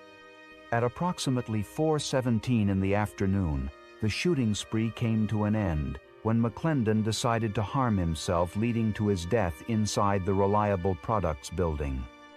Investigators recovered a Soviet-made SKS rifle, a Bushmaster rifle, and at least 1.38 caliber pistol. He had fired more than 200 rounds during the course of the rampage, and his car contained a large supply of additional ammunition, suggesting he intended to harm more people had he not been stopped. In the aftermath, the Alabama Bureau of Investigation searched his residence and found numerous boxes of ammunition, military-style gear, and medical supplies. They also recovered the note in which he expressed grievances toward his family and declared he had murdered his mother and intended to commit harm to himself. Investigators concluded that he had acted alone and had no broader ties to organized groups. Because McClendon died by hurting himself, no trial, sentencing, or appeals followed. His only documented explanation of the attack remains the writings he left behind, which revealed anger toward his family and disappointment over his inability to establish a career. Authorities described him as familiar with firearms and deeply troubled by long-standing personal frustrations. In response to the scale of the shootings, federal troops from Fort Rucker were briefly deployed to Sampson to assist local law enforcement, a later review by the U.S. pressed. Army determined the deployment had violated the Posse Comitatus Act, which restricts federal troops from performing civilian law enforcement duties. Administrative actions were taken against at least one officer. Local communities organized fundraising efforts for the victims' families. A radio station in Andalusia raised more than $47,000 in cash donations, with additional support in the form of burial costs covered by donated caskets and vaults. I had to kind of grow up and just matured a bit more. Number 1. Brenda Ann Spencer. On the morning of Monday, the 29th of January, 1979, 16-year-old Brenda Ann Spencer opened fire from her home at Grover Cleveland Elementary School, located directly across the street in San Diego, California. Her actions resulted in the deaths of 2 adults and injuries to 8 children and 1 police officer. According to her, she carried out the shooting because she did not like Mondays.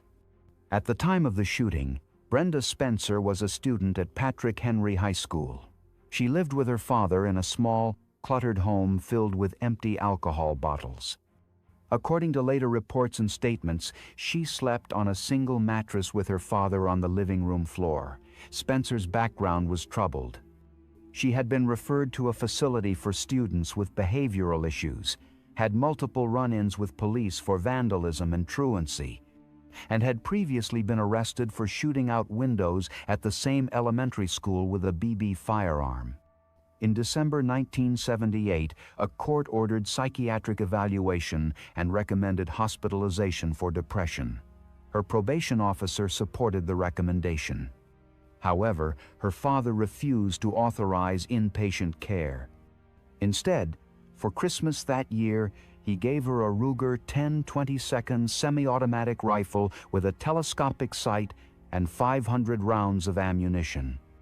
Brenda later claimed she had asked for a radio and believed her father wanted her to use the firearm to shoot herself. On the morning of the attack, Spencer aimed the rifle through a window in her home and fired on students waiting outside the school. The first person hit was a 9-year-old boy wearing blue, Spencer's favorite color. 53-year-old Principal Burton Ragg was shot and killed while trying to shield children. Custodian Mike Suchar was also shot and murdered as he attempted to pull a student to safety. A 28-year-old responding police officer, Robert Robb, was wounded in the neck. 8 children between the ages of 6 and 12 were also injured. Police responded by moving a garbage truck in front of the school's entrance to block Spencer's line of sight and prevent more casualties. After firing 36 rounds, she barricaded herself inside her house. The standoff lasted approximately 6 hours. During that time, she answered a call from a local reporter who had been dialing numbers in the neighborhood. When asked why she did it, she replied, "I don't like Mondays. This livens up the day." She repeated the sentiment to police negotiators and added that she had aimed for people wearing blue and down-filled jackets because she liked to see the feathers fly. She eventually surrendered to authorities after being promised a Burger King meal. At the time of her arrest, she still had about 200 rounds of ammunition. She was charged as an adult with 2 counts of murder and multiple counts of assault with a deadly weapon.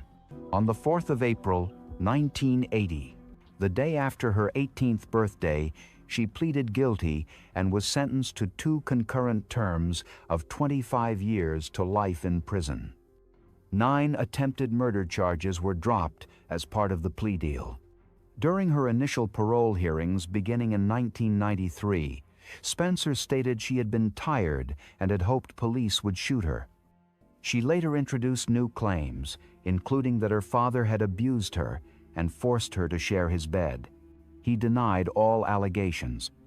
The parole board noted that these claims were not made until many years after the crime and treated them with skepticism. Throughout her incarceration at the California Institution for Women in Chino, Spencer has been treated for epilepsy and other mental health issues. She has participated in prison work programs and later joined the Golden Girls program for inmates aged 55 and older. In prison, she has expressed some remorse and stated she understood the harm she caused. In August 2022, Spencer and the Board of Parole Hearings mutually agreed that she was still not suitable for release. A further denial came in February 2025. She did not display violent behavior in prison, maintained a low profile, and was considered a model inmate by some staff. Despite this, parole boards continued to cite the seriousness of her crime and questions regarding her rehabilitation. At another hearing, she admitted feeling partially responsible for the rise in school shootings that followed, stating, "With every school shooting, I feel I'm partially responsible. What if they got the idea from what I did?" As of March 2025, Brenda Ann Spencer remains incarcerated at the California Institution for Women. She has served 45 years in prison. Her next parole hearing is scheduled for 2028, when she will be 66 years old. Number 2. Natalie Lynn Rupnow. On the morning of the 16th of December, 2024, 15-year-old Natalie Lynn Rupnow, who went by the name Samantha, carried out a deadly school shooting at Abundant Life Christian School, a private K-12 Christian school in Madison, Wisconsin. The attack took place just before 11 a.m. in a study hall classroom. By the end of the incident, 2 people were dead and 6 more were injured.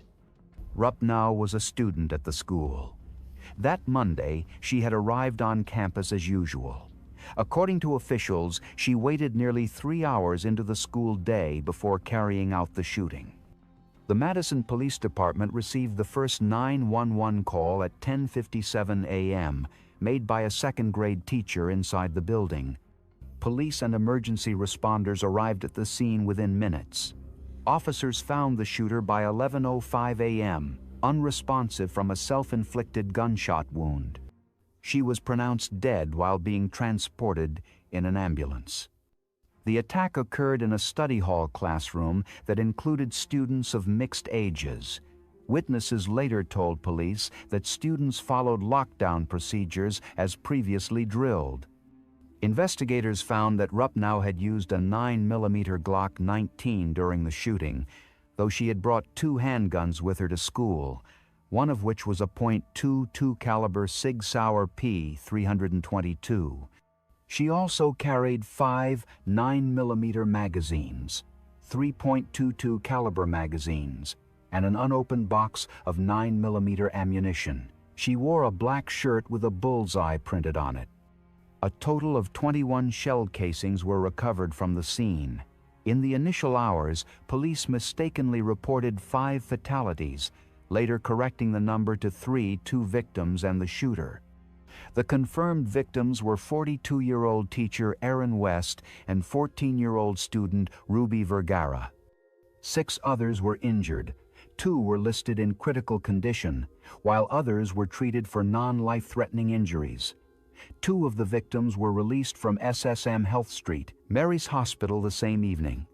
As part of the investigation, police searched Rupnow's family homes. At her father's residence, investigators found a detailed cardboard model of the school, maps, and a written plan of the attack. The plan outlined a scheduled timeline, with the attack set to begin at 11:30 a.m., targeting both floors of the school and concluding by 12:10 p.m., with the words, "Ready for death." According to reports, Rupnow had a history of mental health issues. She had previously threatened to harm herself and engaged in self-injury. Her father reported having to lock away knives in the house. She had been enrolled in therapy since mid-2022 to address issues stemming from family instability, including her parents' multiple divorces. In the months before the shooting, her father had taken her to a shooting range and eventually gave her access to a firearm safe in the house. Investigators later discovered a document titled War Against Humanity at her home, in which Rupnow described humanity as filth and expressed admiration for previous school shooters. There was also evidence suggesting she was active in online communities where violent ideologies were shared. Her social media profile showed signs of alienation and obsession with previous mass shooters, including visual similarities to the Columbine school shooting. A photograph of her wearing a KMFDM shirt, a band shirt also worn by Columbine shooter Eric Harris, surfaced online. After the shooting, a candlelight vigil was held at the state capitol grounds. Students and community members created a memorial near the school. On May 8, 2025, Rupnau's father, Jeffrey Rupnau, was formally charged with 2 felony counts of giving or loaning a firearm to a minor and 1 count of contributing to the delinquency of a child. He had previously admitted to the police that he gave her the gun-safe combination. The investigation also uncovered possible conspirators. On the 18th of December, 2024, the FBI detained 20-year-old Alexander Paffendorf of Carlsbad, California, who was allegedly communicating with Rupnau before the shooting. He had made statements about conducting a mass attack on a government building. A restraining order was issued against him while a criminal investigation continued. Later, on the 29th of April, 2025, 2-year-old Damian Allen from Loxahatchee, Florida, was also arrested for plotting 7 separate mass shootings. He, too, had been in contact with Rupnau before the incident. Police recovered 18 firearms and over 12,000 rounds of ammunition from his possession. As of May 2025, Natalie Rupnau has been deceased for 5 months. She served no prison time. The exact motive behind the attack remains complex. Number 3. Dorothy Dudiel. On the morning of the 12th of February, 2016, 15-year-old Dorothy Dudiel shot and murdered her girlfriend, 15-year-old May Q, before turning the firearm on herself at Independence High School in Glendale, Arizona. Both girls were found dead on a covered patio near the school's cafeteria. Each had sustained a single gunshot wound. A firearm and a note were discovered near their bodies. The shooting occurred just before the start of classes, around 8 a.m. Police were called at approximately 7:55 a.m., and officers arrived at the school within minutes. There was no active shooter situation, and authorities quickly confirmed that no other students or staff were in immediate danger. The school, which has about 2,000 students, was placed on lockdown as a precaution, and the scene was secured by the Glendale Police Department and other responding agencies. Dorothy Dudiel had obtained a firearm from a male classmate the day before. In a note addressed to first responders, she stated that the classmate had no involvement in the shooting and that she had lied to him in order to gain access to the weapon. She told him she needed it for protection and promised to return it the following day. The boy, also 15, removed the firearm from his home without his parents' knowledge. Although police considered potential charges against the boy for furnishing a firearm to a minor as of 2025, no formal charges have been filed. Both families reportedly opposed prosecution. Dudiel left behind a total of 8 handwritten notes, some found at the scene and others discovered at her home. In these letters, she expressed feelings of rejection, depression, and heartbreak following the deterioration of her relationship with Kyo. In one note she wrote, "Last Saturday, I was informed she didn't love me romantically anymore. I was not okay. But we did not separate, because she told me there was a chance." She continued, "She hasn't loved me like that for a long time. This week has been the worst in my life." Social media posts before the incident support the emotional distress described in the letters. On the morning of the shooting, Dudiel tweeted, "Goodbye." Other tweets in the days leading up to the incident referenced rejection and other self-hurt ideation, including one that read, "Who else is ready to shoot themselves?" Teachers and friends later confirmed that the girls had been in a relationship for over 2 years, with some posts dating back to middle school showing the two together. Instagram photos revealed that they were often affectionate and appeared emotionally close. The notes clarified that Dudiel did not blame her parents, stating, "What I've done has nothing to do with you two as parents. My life is great at home. I'm so sorry for what I have done." In another note addressed to her mother, she wrote, "I'm sorry that you just bought me new clothes."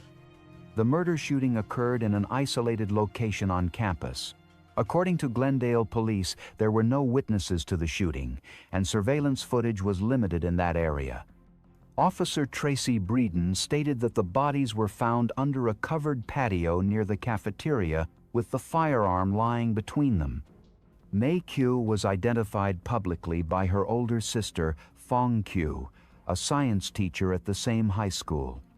In an interview, Fong described realizing something was wrong when the school reported that 2 female sophomores were involved and her sister could not be accounted for.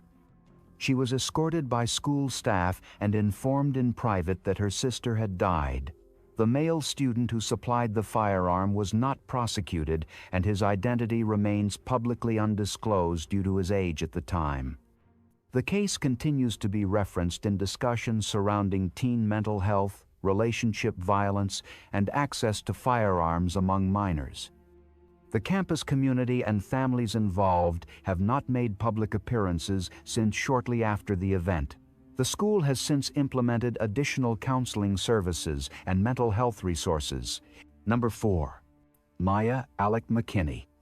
On May 7, 2019, 16-year-old Maya Elizabeth McKinney, who identified as Alec McKinney, and 18-year-old Devin Erickson carried out a premeditated school shooting at STEM School Highlands Ranch in Colorado. The attack left 1 student, Kendrick Castillo, dead and 8 others injured. All victims were students. The shooting began shortly before 2 p.m. and ended within minutes. Both suspects were taken into custody at the scene. The STEM School Highlands Ranch was a K-12 charter school with approximately 1,850 students. At the time, the school did not employ police officers but used private security. On the day of the attack, McKinney and Erickson smuggled firearms into the school using a guitar case and a backpack. They entered classroom 107 from opposite doors. Students were watching The Princess Bride in a darkened room when the attack began. Devin Erickson, already in the room, had earlier complained of feeling sick and was briefly excused to the nurse's office. McKinney, though not assigned to that class period, entered the room under the pretext of speaking to a friend. Instead, she told another student to leave. That student complied, unaware of the plan unfolding. Erickson returned and texted McKinney to initiate the attack. Erickson retrieved a Glock handgun from the guitar case and reportedly shouted that nobody should move. 18-year-old Kendrick Castillo lunged at him and was fatally shot in the chest. 2 other students, Joshua Jones and Brendan Bialy, joined Castillo in subduing Erickson. Jones was shot twice in the leg and hip. Bialy successfully disarmed Erickson. In total, Erickson fired 4 rounds before the weapon jammed. At the same time, McKinney opened fire from the other side of the room using a Taurus revolver. She fired 9 rounds, injuring 4 students. Once the revolver was empty, she was tackled by students and a teacher. During the struggle, McKinney managed to break free and attempted to retrieve a second firearm, a Beretta from her backpack. Surveillance footage later showed McKinney attempting to use the second weapon to hurt herself, but failing to operate the safety mechanism. She later told investigators that she had planned to leave the world during the attack, but did not know how to disengage the safety. A school security guard confronted him moments later, ordered her to drop the weapon, and took her into custody without further resistance. Both suspects were arrested without gunfire exchanged. Law enforcement later confirmed that at least 3 handguns and 1 rifle were recovered, though the rifle was not used during the shooting. The firearms had been stolen from a parent. The suspects were not legally permitted to possess them due to age restrictions. In interviews with investigators, McKinney stated that she had been planning the attack for weeks. She expressed resentment toward peers who had bullied him over her gender identity. She claimed that she wanted others to feel the pain she experienced. McKinney described suffering from homicidal ideation since age 12 and said she heard voices. She told officers that she deliberately avoided psychiatric medication because she didn't want to feel alone. Her notes and messages indicated he wanted the trauma to be widespread and permanent. On May 8, 2019, McKinney appeared in court. Although authorities initially identified her as female due to birth records, her attorneys confirmed her preference for male pronouns. She was charged as an adult with multiple felonies, including first-degree murder, attempted murder, and related offenses. The defense later argued to move the case to juvenile court, but the judge denied the request. McKinney initially pleaded not guilty. On the 7th of February 2020, she entered a guilty plea to 17 charges as part of a plea agreement with prosecutors. On May 18, 2020, she was sentenced to life in prison with the possibility of parole after 40 years, plus an additional 38 years.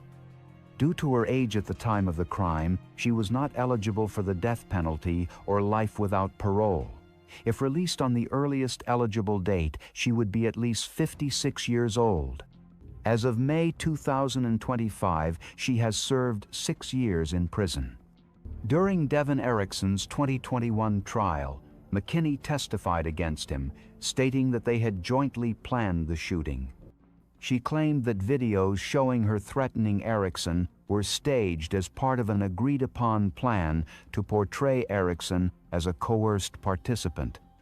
Erickson's defense argued that he had been manipulated and acted under duress. However, on the 15th of June, 2021, Erickson was convicted on 46 counts, including first-degree murder. On the 17th of September, 2021, he was sentenced to life without parole plus 1,282 years. McKinney has not appealed his conviction or sentence. Her prison records indicate no major incidents since her incarceration. Both families of victims and survivors expressed disappointment that McKinney may eventually be eligible for parole, but the court ruled that Colorado law prohibits life without parole sentences for juveniles. The STEM School Highlands Ranch resumed operations with increased security and mental health support services after the incident. Number 5. Amy Bishop. On the 12th of February, 2010, 44-year-old Amy Bishop, a biology professor at the University of Alabama in Huntsville, opened fire during a routine faculty meeting in the biology department located on the 3rd floor of the Shelby Center for Science and Technology. The meeting had been attended by 12 people. 3 of them were shot and murdered. Dr. Gopi Podila, the department chair, Dr. Maria Ragland Davis, and Dr. Adrielle Johnson. 3 others, Dr. Joseph Leahy, Dr. Stephanie Monticchiolo, and Dr. Luis Cruz Vera, were injured. Witnesses reported that Bishop sat silently through the meeting for 30 to 40 minutes before suddenly standing, removing the firearm from her handbag and shooting individuals seated nearest to her. Survivors described the shooting as methodical and execution style. One survivor said, "This wasn't random shooting around the room. This was execution style." Another survivor, Professor Deborah Moriarty, recalled Bishop pointing the fire at her and hearing a click, indicating that the firearm had jammed or run out of ammunition. Moriarty then attempted to disarm Bishop and, with the help of others, pushed her from the room and barricaded the door. Bishop fled the building and discarded the weapon in a second-floor bathroom. She was arrested minutes later outside the building. Upon arrest, she appeared disoriented and denied the incident had occurred, telling police, "It didn't happen. There's no way." They're still alive. The firearm used in the attack was discovered in a second-floor bathroom. She did not possess a permit for the weapon. At the time of the shooting, Bishop was dealing with the fallout of being denied tenure in March 2009. Her appeal had been unsuccessful. and per university policy, the spring 2010 semester was to be her last. Although the shooting occurred during a general department meeting not directly related to her tenure status, the denial appeared to be a significant point of personal distress. Amy Bishop was raised in Massachusetts and held a PhD in genetics from Harvard University. She joined the university as a faculty member in 2003. Her professional record included teaching, research, and several co-authored academic publications. However, complaints from students and colleagues described her as erratic, abrasive, and ineffective. Some graduate students had transferred out of her lab, citing difficult interactions. Following the shooting, scrutiny increased around Bishop's past. In 1986, she had fatally shot her 18-year-old brother, Seth Bishop, in their Braintree, Massachusetts home. At the time, the incident was ruled accidental, and no charges were filed. In 2010, following the Huntsville shooting, the case was reopened, and Bishop was indicted for first-degree murder in her brother's death. Authorities stated that probable cause to charge her had existed in 1986, and public officials acknowledged serious failures in the original investigation. Bishop had also been a suspect in a 1993 pipe explosion case targeting a former colleague, Dr. Paul Rosenberg, though charges were never filed. Additionally, in 2002, she pleaded guilty to assault for striking a woman in a restaurant dispute. These incidents were revisited in the media and by investigators after the events of 2010. Immediately following her arrest for the university shooting, Bishop was charged with 1 count of capital murder and 3 counts of attempted murder. Initially, prosecutors intended to pursue the death penalty. However, in 2012, family members of the victims submitted statements to the court opposing capital punishment. In response, Bishop agreed to change her plea to guilty. On the 11th of September, 2012, she formally pleaded guilty, waiving her right to appeal. On the 24th of September, 2012, a jury heard a condensed version of the case as required by Alabama law. That same day, Bishop was sentenced to life in prison without the possibility of parole. She later attempted to file an appeal in February 2013, arguing she had not been fully informed of her rights before the plea. The appeal was dismissed. Bishop is currently incarcerated at the Julia Tutwiler Prison for Women in Wetumpka, Alabama. According to available records, she is classified as a medium security inmate and resides in a dormitory unit rather than a cell block. There have been no additional successful appeals or resentencing hearings. She has expressed that she was being treated for paranoid schizophrenia and had reportedly made a self-harming attempt in custody in June 2010. As of August 2025, Amy Bishop remains incarcerated at the Julia Tutwiler Prison for Women. She has served approximately 13 years of a life sentence without parole and is not eligible for release. Number 6. Laurie Dan. On May 20, 1988, 30-year-old Laurie Dan entered Hubbard Woods Elementary School in Winnetka, a suburb north of Chicago. Carrying multiple firearms, she shot 6 second-grade children and brutally murdered 8-year-old Nicholas Corwin and wounded 5 others. On May 20, Dan executed a series of planned attacks.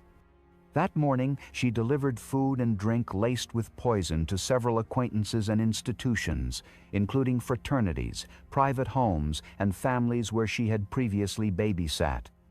Most recipients either did not consume the items or were unharmed. At one home in Glencoe, she attempted to set fire to the basement after giving 2 boys milk believed to be tainted. The fire was quickly extinguished and no injuries were reported. She then traveled to Ravinia Elementary School in Highland Park, where she attempted to start another fire using gasoline. This attempt also failed. Dan proceeded to a daycare center, but fled after being confronted by staff. Shortly afterward, she drove to Hubbard Woods Elementary School in Winnetka. At the school, Dan entered a boys' washroom and encountered 6-year-old Robert Tressman. She shot him in the chest with a Beretta pistol. The bullet seriously wounded the child, but he survived. When she attempted to shoot 2 other students, her revolver jammed. She discarded the weapon and walked into a second-grade classroom. There, she ordered students into a corner and opened fire, fatally shooting 8-year-old Nicholas Corwin and injuring 4 others: Mark Tiborek, Peter Monroe, Lindsay Fisher, and Catherine Miller. After fleeing the school, she drove erratically through the neighborhood and eventually crashed into a tree. Dressed in blood-stained clothing, she continued on foot and entered the home of Ruth and Philip Andrews. Claiming she had been assaulted and needed help, she held the family at gunpoint for several hours. She then spoke with her mother by phone during this standoff. Eventually, she allowed the Andrews family to leave, but when 20-year-old Philip Andrews attempted to disarm her, she shot him in the chest. He survived. Dan then went to an upstairs bedroom and brutally shot herself using one of her pistols. Students, staff, and first responders reacted with shock. One classmate later described Nick Corwin as a well-liked athlete known for his kindness. Teachers called the arrival at school a nightmare as they confronted the unthinkable violence.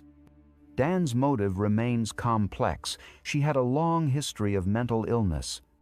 Diagnosed with obsessive-compulsive disorder and what some clinicians described as erotomania, she had shown escalating signs of paranoia, ritualistic behavior, and delusional fixation on men. In the months before the rampage, she delivered threatening notes, tried to poison families, set fires, and engaged in erratic behavior. Autopsy results revealed high amounts of an antidepressant and lithium, consistent with her known psychiatric treatment. Law enforcement identified Dan based on her prior connection to the victims, her vehicle, and her psychiatric history. Fingerprint and ballistic analysis tied the weapons to the scene. Because Dan died by that day, there were no criminal charges or trial. Authorities held a full 6-hour standoff instead of pursuing an arrest. Nicholas Corwin's death prompted community-wide changes. Winnetka enacted a handgun ban, and schools across the region implemented single-point entry security measures and protocols for intruder prevention. Her case remains one of the earliest widely publicized school shootings in the United States. Number 7. Tia Wimberly. On the morning of the 12th of November, 2008, 15-year-old Tia Wimberly shot and murdered her longtime friend and classmate Amanda Collette in a hallway at Dillard High School in Fort Lauderdale, Florida. The incident took place between classes at around 11 a.m. as students moved through the corridors. The school, a performing arts magnet program, had an open campus, and many students were in transition when the shooting occurred. T. Wimberly and Amanda Collette were both 15-year-old sophomores and had been close friends since elementary school. According to court testimony and police affidavits, Tia had developed romantic feelings for Amanda, which were not reciprocated. Tia reportedly struggled emotionally with this rejection and the distancing of their friendship. In the days leading up to the shooting, she had expressed distress and self-harming behavior, including cutting herself repeatedly on the eve of the crime. She later stated that she intended to make Amanda feel pain in the same way she had. On the day of the shooting, Wimberly brought a .22 caliber handgun to school, concealing it in her clothing. Witnesses later testified that Amanda and Tia exchanged words in a hallway near the school's performing arts wing. Without further warning, Tia pulled out the firearm and shot Amanda once in the back. Amanda collapsed to the floor as other students nearby began screaming and fleeing.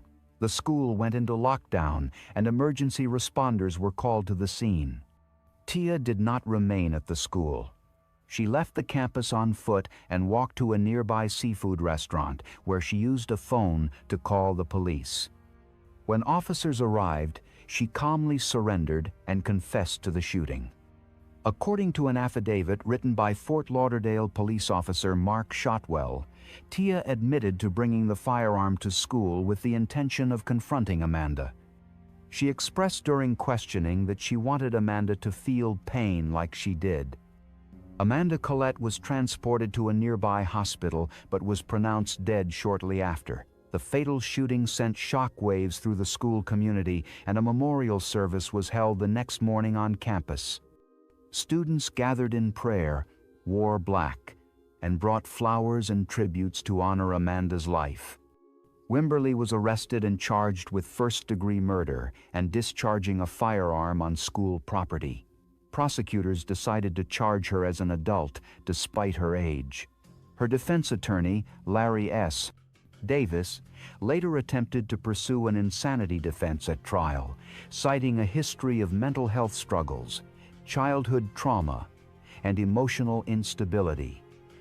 The defense presented a background of neglect and abuse, including sexual abuse at age 6, abandonment by her mother and father, and being raised by grandparents.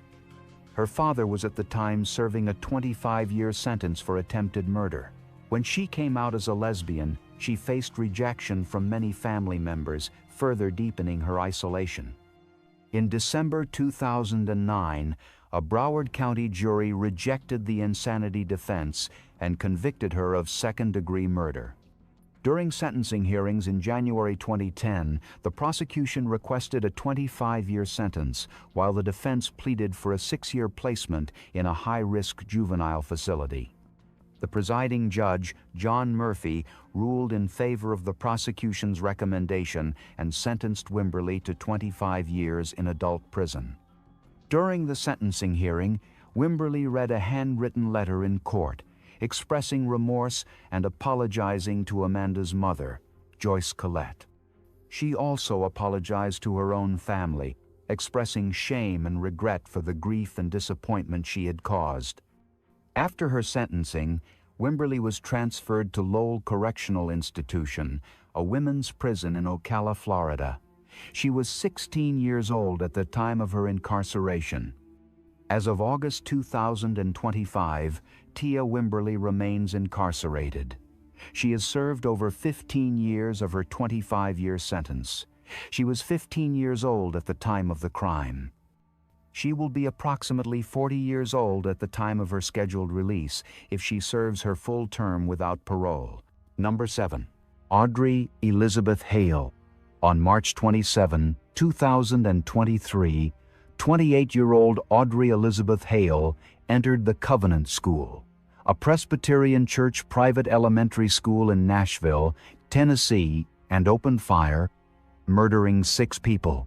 The victims were 3 9-year-old students, Evelyn Deekhouse, Hallie Scruggs, and William Kinney, and 3 school staff members, 61-year-old Cynthia Peak, 60-year-old Catherine Kwanse, and 61-year-old Mike Hill. Hale was shot and murdered by the police within 14 minutes of the first emergency call. Audrey Hale was a Nashville native, a former student of the Covenant School, and a self-identified transgender male who used the name Aiden on social media and professional accounts. Police confirmed Hale had legally purchased 7 firearms from local stores, 3 of which were used in the shooting. 2 of these weapons were believed to be legally obtained. Authorities stated that Hale had been under medical treatment for an undisclosed emotional disorder. Her parents were unaware that she had acquired multiple firearms and believed she had only sold a firearm they knew about.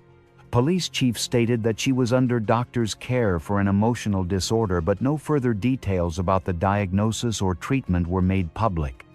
On the morning of the attack, Hale sent an Instagram message to a former middle school basketball teammate, Averiana Patton, stating, "I'm planning to go today." The message was time-stamped 9:57 a.m., just minutes before the first shots were fired.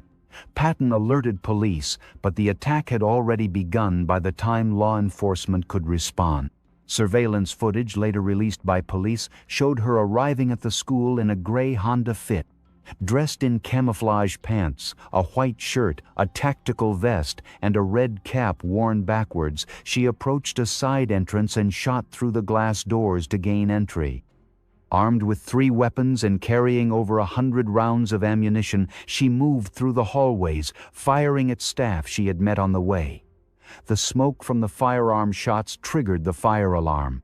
Several staff members and students initiated an evacuation without knowing there was an active shooter. She then went up to the 2nd floor via a stairwell, where he encountered 2 children in a line on the top of the stairwell, as well as a substitute teacher and other children near the entrance of the stairwell. He fired his firearm several times, fatally shooting 3 children and the substitute teacher. Most of the evacuating students and staff escaped unharmed. Some students and teachers went back to their classrooms and barricaded themselves. Hale then walked up to more victims and fired more shots into them as he walked to the 2nd floor hallway. On the 2nd floor, she walked up to a nearby classroom door and fired until the magazine was empty. She then reloaded and fired at an adjacent classroom door until the reloaded magazine was empty. She injured 1 student with flying debris in the 2nd classroom. She then again stopped shooting and reloaded as he continued searching for potential victims in the 2nd floor hallway. Hearing the fire alarms go off, the head of the school exited the school office on the 2nd floor, unaware that an active shooter incident was happening. Hale rounded the corner from the church offices into the same hallway the headmaster was in. The headmaster asked Hale what she was doing. She responded by shooting her multiple times with one of his firearms, then walking up to her and shooting her once more with another firearm. At this point, she spent the next 3 minutes walking around searching for potential victims in the rooms near the headmaster's body. After failing to find any victims, she went back to the church offices to search the rooms, but did not find any victims there.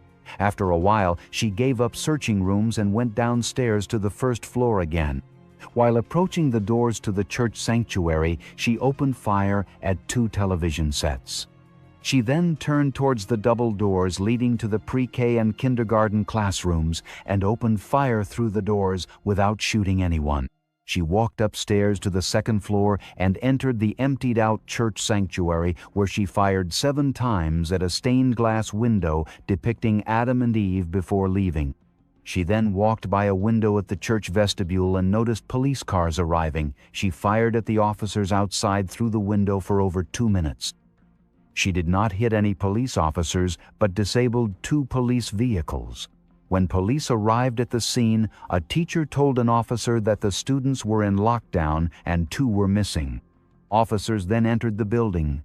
While clearing the 1st floor of students and staff, they heard gunshots coming from the 2nd floor. Officers stepped over a victim on the 2nd floor as they made their way to Hale. After a while, a 5-member team approached Hale and 2 officers fired 4 times each, shooting her down and confirming her death. After 14 minutes of the initial 911 call was made, the threat was neutralized.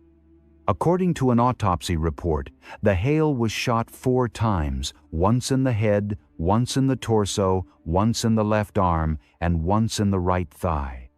An investigative report conducted by the Metro Nashville Police Department concluded that Hale had fired 152 times during the attack, 126 times from her AR pistol, 25 from his carbine, and once from his pistol. She was also found with 272 live rounds on him at the time of her death.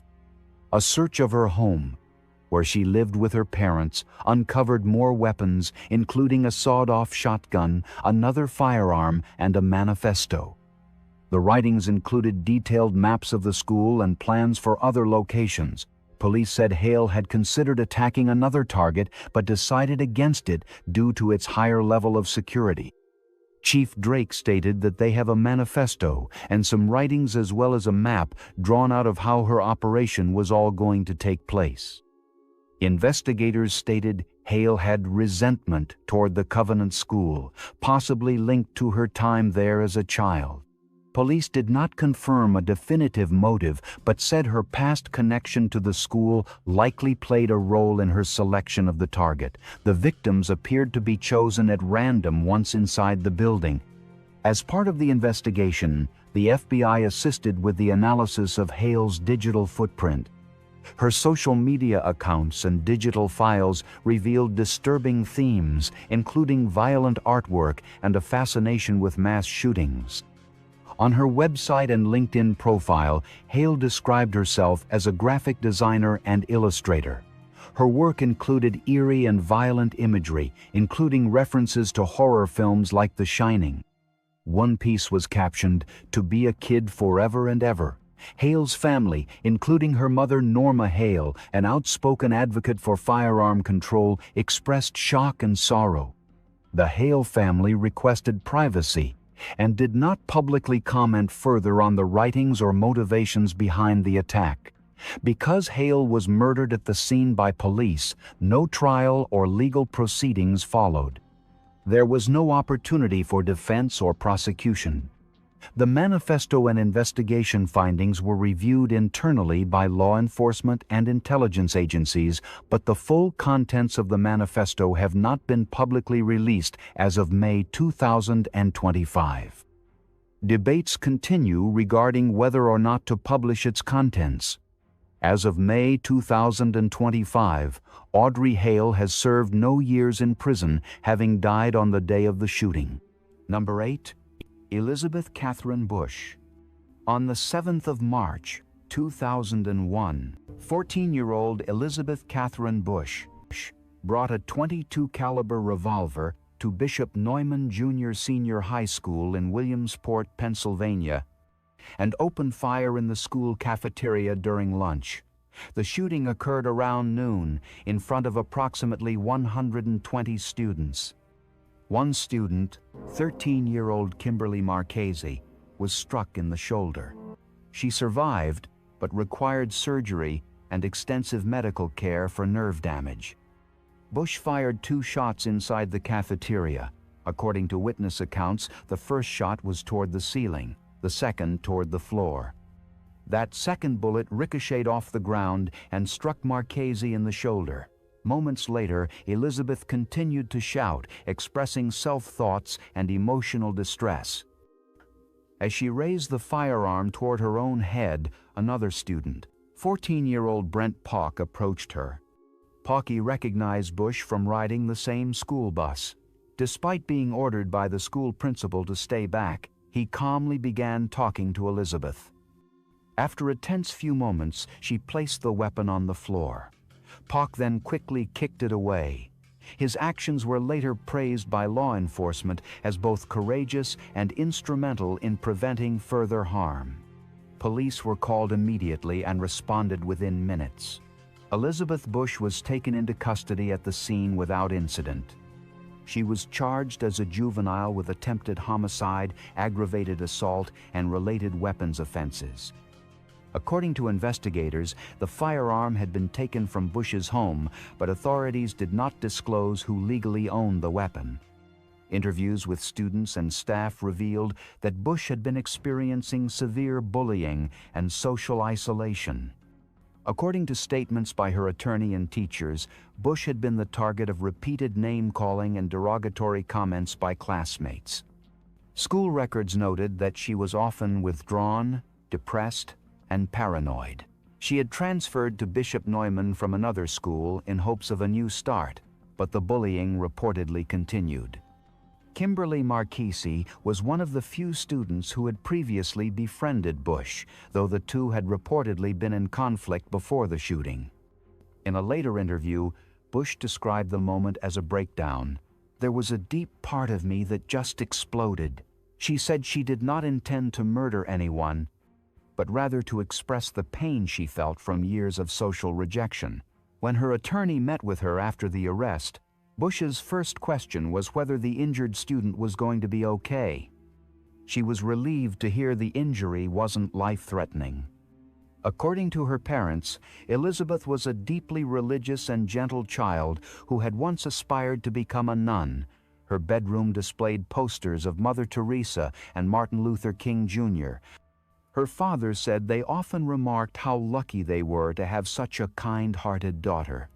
The legal process focused on rehabilitation rather than punishment.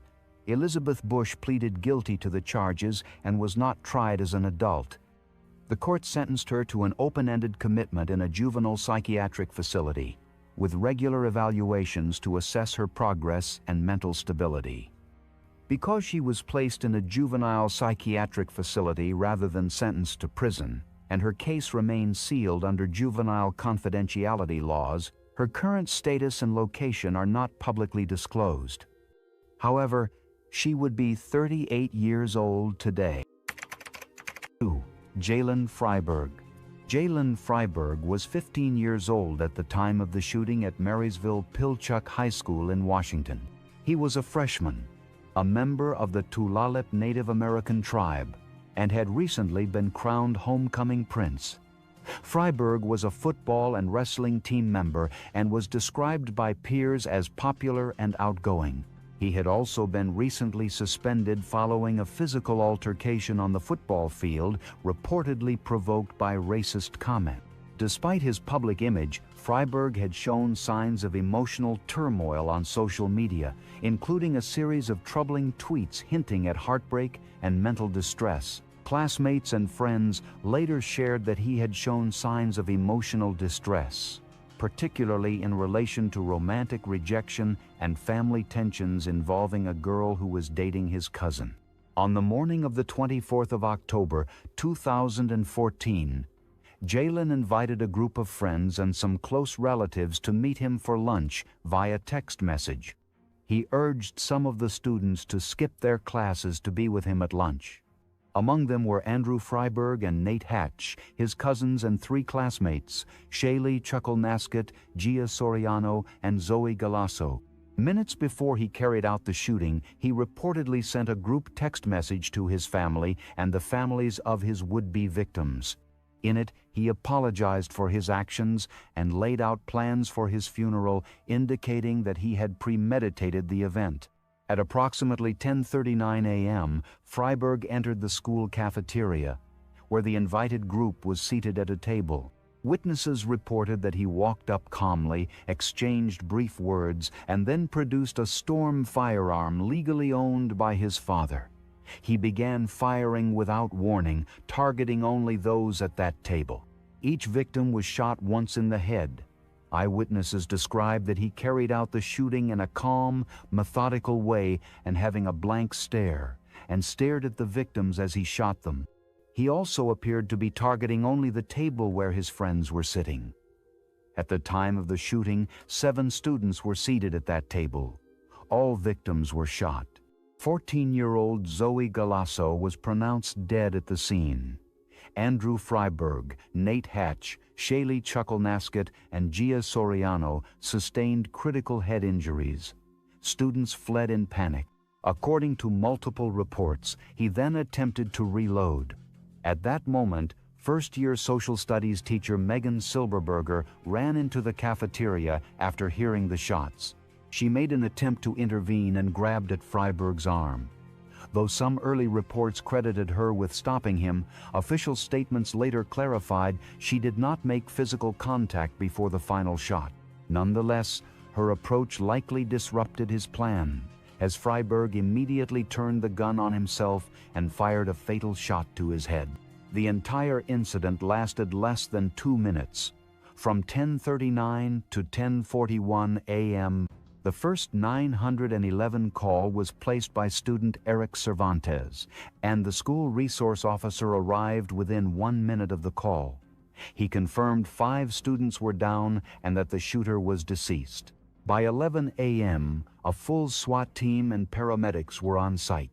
Of the injured, Gia Soriano died 2 days later on the 26th of October, and Shaylee Chuckle-Nasket died on the 31st of October. Andrew Freiberg succumbed to his injuries on the 7th of November. Nate Hatch, the only survivor, was shot in the jaw and later recovered. In total, over 5 people died from the attack, including the shooter. Investigators combed through over 2,000 pages of interviews, social media content, and evidence to understand Freiberg's motive. While a full psychological profile was never completed due to his death, many classmates, relatives, and friends cited an emotional breakdown over a girl, reportedly in a relationship with his cousin Andrew Freiberg. A month before the shooting, Jalen tweeted his anger about the girl and disowned Andrew online. His final tweets the night before the shooting read, "It won't last. It'll never last." The shooting left the community of Marysville in mourning. Candlelight vigils were held at local churches, and the cafeteria where the incident occurred was permanently closed, later demolished, and turned into a grassy lawn. The school canceled all activities for a week and brought in more than 15 counselors upon reopening. On the 30th of October, 2014, a memorial service was held for Jalen Freiberg at the Tulalip Indian Reservation, attended by hundreds, including tribal leaders. It was a deeply conflicted moment for the community, as the victims and the shooter were all members of the same close-knit Native American tribe. The firearm used in the shooting belonged to Jalen's father and had been stored legally. However, in July 2015, the U.S. Bureau of Alcohol, Tobacco, Firearms, and Explosives concluded that the father, Raymond Freiberg, was legally prohibited from owning firearms due to a permanent protection order issued against him in 2002 following a domestic violence complaint. Despite this, he passed a federal background check and purchased several firearms. In 2016, Raymond Freiberg was found guilty of 6 counts of illegal firearm possession and sentenced to 1 year and 1 day in prison. There was no legal trial for Jalen Freiberg due to his death at the scene. No final statements were made by him, aside from the texts and tweets he posted in the days leading up to the shooting. As of March 2025, Jalen Freiberg remains deceased. He died on the 24th of October, 2014, at age 15, from a self-inflicted wound to the head at Marysville Pilchuck High School. He never served prison time. Number 3. Elliot Rodger. Elliot Oliver Robertson Rodger was a 20-year-old student residing in Isla Vista, a coastal community adjacent to the University of California, Santa Barbara. He was enrolled part-time at Santa Barbara City College and was known to live alone in an apartment on Seville Road. Rodger was the son of Peter Rodger, a film industry professional who worked as an assistant director on The Hunger Games. Despite being born into a privileged background with access to therapy, luxury, and travel, Elliot Rodger experienced prolonged periods of social isolation and psychological distress. Diagnosed with Asperger's syndrome as a child, he had difficulty forming meaningful connections and harbored deep resentment toward women and socially successful men. On the evening of May 23, 2014, Elliot Rodger began what he termed his day of retribution. The attack started at approximately 9:30 p.m. inside his Isla Vista apartment, where he stabbed to death 3 men, Cheng Yuan Hong, George Chen, and Wei-Han Wang. The victims were his roommates or had recently been invited to the apartment. Authorities later found their bodies with multiple stab wounds, believed to have been inflicted hours before the next phase of the rampage began. Rodger then drove his black BMW coupe toward the Alpha Phi sorority house, carrying 3 legally purchased semi-automatic firearms and more than 400 rounds of ammunition. He knocked on the sorority's door, but no one answered. Frustrated, he opened fire on 3 women standing outside. 22-year-old Katie Cooper and 19-year-old Veronica Weiss were killed. The 3rd woman survived but was seriously wounded. Immediately afterward, Rodger drove to the nearby IV Deli Mart, where he entered and fatally shot 20-year-old Christopher Michael Martinez, a UCSB student. Surveillance footage showed customers taking cover as he fired indiscriminately. Continuing his spree, Rodger drove through the streets of Isla Vista, shooting at pedestrians, exchanging fire with the sheriff's deputy, and even hitting at least 2 cyclists with his vehicle. He wounded a total of 13 people during this drive-by assault, some by firing shots, and others were struck by his car. At several points, law enforcement officers returned fire. Roger was struck in the left hip, but remained mobile. His rampage ended when he crashed his BMW after colliding with a cyclist. Officers who approached the vehicle found Roger dead in the driver's seat from a self-inflicted wound to the head. Inside the vehicle, investigators recovered the 3 firearms, all of which were registered in Roger's name, and a large supply of unused ammunition. The stabbings at the apartment and the drive-by shootings across Isla Vista formed a total of 10 separate crime scenes. In the weeks and months before the attack, Roger had posted several disturbing videos on YouTube and authored a 140-page manifesto titled My Twisted World. In the document and accompanying videos, he expressed deep resentment toward women, romantic rejection, and what he saw as society's unfair treatment of him. In one of the videos titled Elliot Rodgers' Retribution, where he expressed anger over his virginity, social isolation, and proclaimed himself superior to others, he said, "I'm 22 years old and I'm still a virgin. I've never even kissed a girl. You girls have never been attracted to me. But I will punish you all for it." Roger also wrote extensively about his desire to carry out violent retribution against both women and men who he believed were sexually active and socially superior. He claimed he would annihilate women and wrote about fantasies of placing them in concentration camps.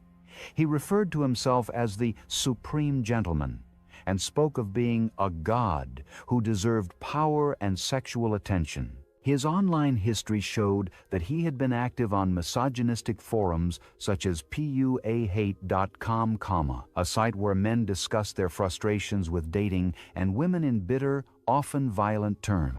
Posts on that forum and in his manifesto demonstrated his hatred not only of women but also of men he viewed as more sexually successful. Authorities revealed that law enforcement had been contacted about Roger multiple times before the incident. On the 30th of April, 2014, deputies conducted a welfare check after a family member, likely his mother, expressed concern about his mental state. During the visit, Roger was described by officers as polite and shy. He convinced them he was merely socially struggling and planned to drop out of college. No search was conducted at the time, and he was not detained. This failure later raised questions about whether more proactive intervention could have prevented the massacre. Santa Barbara County Sheriff Bill Brown confirmed that the officer's interaction with Roger in April was under review. Before that, in July 2013, Roger was also involved in a minor assault case, and in January 2014, he accused a roommate of stealing candles and executed a citizen's arrest. Roger left no survivors to prosecute. Because he died by hurting himself at the end of the attack, no legal charges were filed. There was no trial, sentencing, or formal conviction. However, the crime spurred a national conversation in the United States about firearm control, mental health, and misogyny-fueled violence. His father, Peter Roger, publicly expressed anguish and sympathy for the victims. Roger's manifesto had also revealed a disturbing desire to murder his younger half-brother. These fantasies painted a portrait of an individual whose delusions extended far beyond ordinary social rejection. As of July 2025, Elliot Roger remains deceased. He was never arrested, convicted, or incarcerated, and no prison term was served.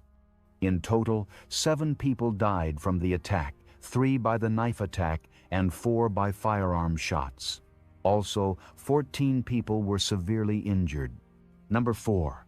Salvador Ramos.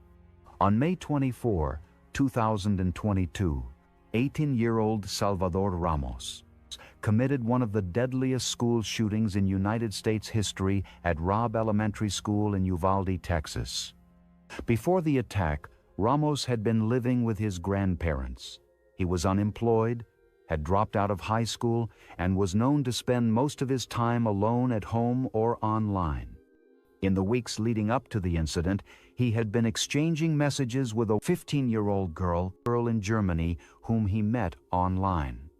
During their chats on social media and FaceTime, he mentioned acquiring ammunition and made vague threats about future violence.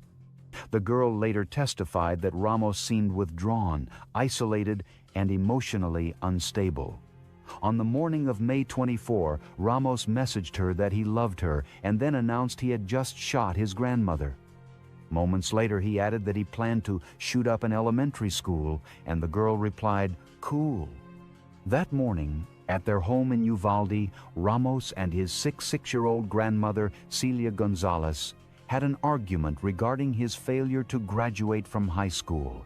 During the argument, he shot her in the face with a .223 caliber rifle. She managed to escape the house and seek help from neighbors, and was later airlifted to a hospital in San Antonio in critical condition. Ramos then took her black Ford F-150 and drove towards Robb Elementary School. At approximately 11:28 a.m., he crashed his grandmother's truck through a barricade and into a concrete ditch and proceeded to scale a fence and enter the school grounds. According to police, he wore a tactical vest for carrying ammunition plus a backpack and all-black clothing, while carrying a rifle and 730-round magazines. He brought into the school only one of the 2 rifles that he had legally bought, and left the other in the crashed truck. A witness said he first fired at 2 people at a nearby funeral home, both of whom escaped uninjured. Police reported receiving 911 calls about a vehicle having crashed near the school. After hearing of the 911 call, a school resource officer drove to the school's campus and pursued a teacher whom the officer erroneously believed to be the gunman, driving past the actual gunman in the process. Ramos entered the school through its west-facing entrance door, which had been shut by a teacher who had seen him. The entrance door did not lock despite being designed to be locked when shut. The police chief estimated that the shooting began at 11:32 a.m. According to a Facebook post by the school was placed in lockdown at 11:43 a.m. in response to gunshots heard in the vicinity. At 11:40 a.m., a teacher in room 102 reached a 911 dispatcher after having tried unsuccessfully to reach them on 3 occasions. The teacher told the dispatcher that she could hear gunshots in a nearby classroom. A report released on July 6 found that an officer had aimed his rifle at Ramos before he entered the school, but did not fire because he was awaiting his supervisor's permission. After entering the building, Ramos walked down 2 short hallways and then entered a classroom that was internally connected to another classroom. All of the fatalities took place in these adjoining classrooms, 111 and 112. A survivor of the shooting said that, as teacher Irma Garcia attempted to lock the door to the classroom, he shot the door's window, then backed Garcia into the classroom and said, "Good night," as he shot and murdered her. Another survivor recounted that he said, "You're all going down," after entering the classroom. He then opened fire on the rest of the students and another teacher in the room. According to a surviving student, Ramos played sad music during the massacre. After he murdered his first set of victims, he scooped up their blood and wrote LOL on the chalkboard. Most of the shooting occurred inside the building within the first few minutes. Ramos was inside the classroom for over an hour, while armed police remained outside the classroom and building. Several children pretended to be dead in order to survive while the shooting took place, including one student, 11-year-old Maya Cirillo, who smeared herself with the blood of one of her dead classmates to appear correctly dead. According to a student who hid in the adjoining classroom, Ramos came in and slightly crouched down, saying, "It's time to be dead," before opening fire. Afterward, a responding officer called out and shouted, "Yell if you need help." A girl in the adjoining classroom said, "Help." Ramos heard the girl, entered the classroom, and shot her. A student said that the officer then barged into the classroom, and Ramos fired at the officer, causing more officers to return fire. Arnulfo Reyes, a teacher in classroom 111 who received multiple gunshot wounds, recalled that he instructed his students to get under the table and act like you're asleep. Ramos then arrived and shot him before firing indiscriminately around classroom 111. Reyes said he didn't hear talk for a while, but later on Ramos unleashed a second round of gunfire at students, and Reyes said if he didn't get them the first time, he got them the second time. All 11 students in classroom 111 during the shooting died. Reyes pretended to be unconscious on the floor, but Ramos then shot him again. According to Reyes, he heard law enforcement approach his classroom from what sounded like the hallway 3 times, but they did not enter.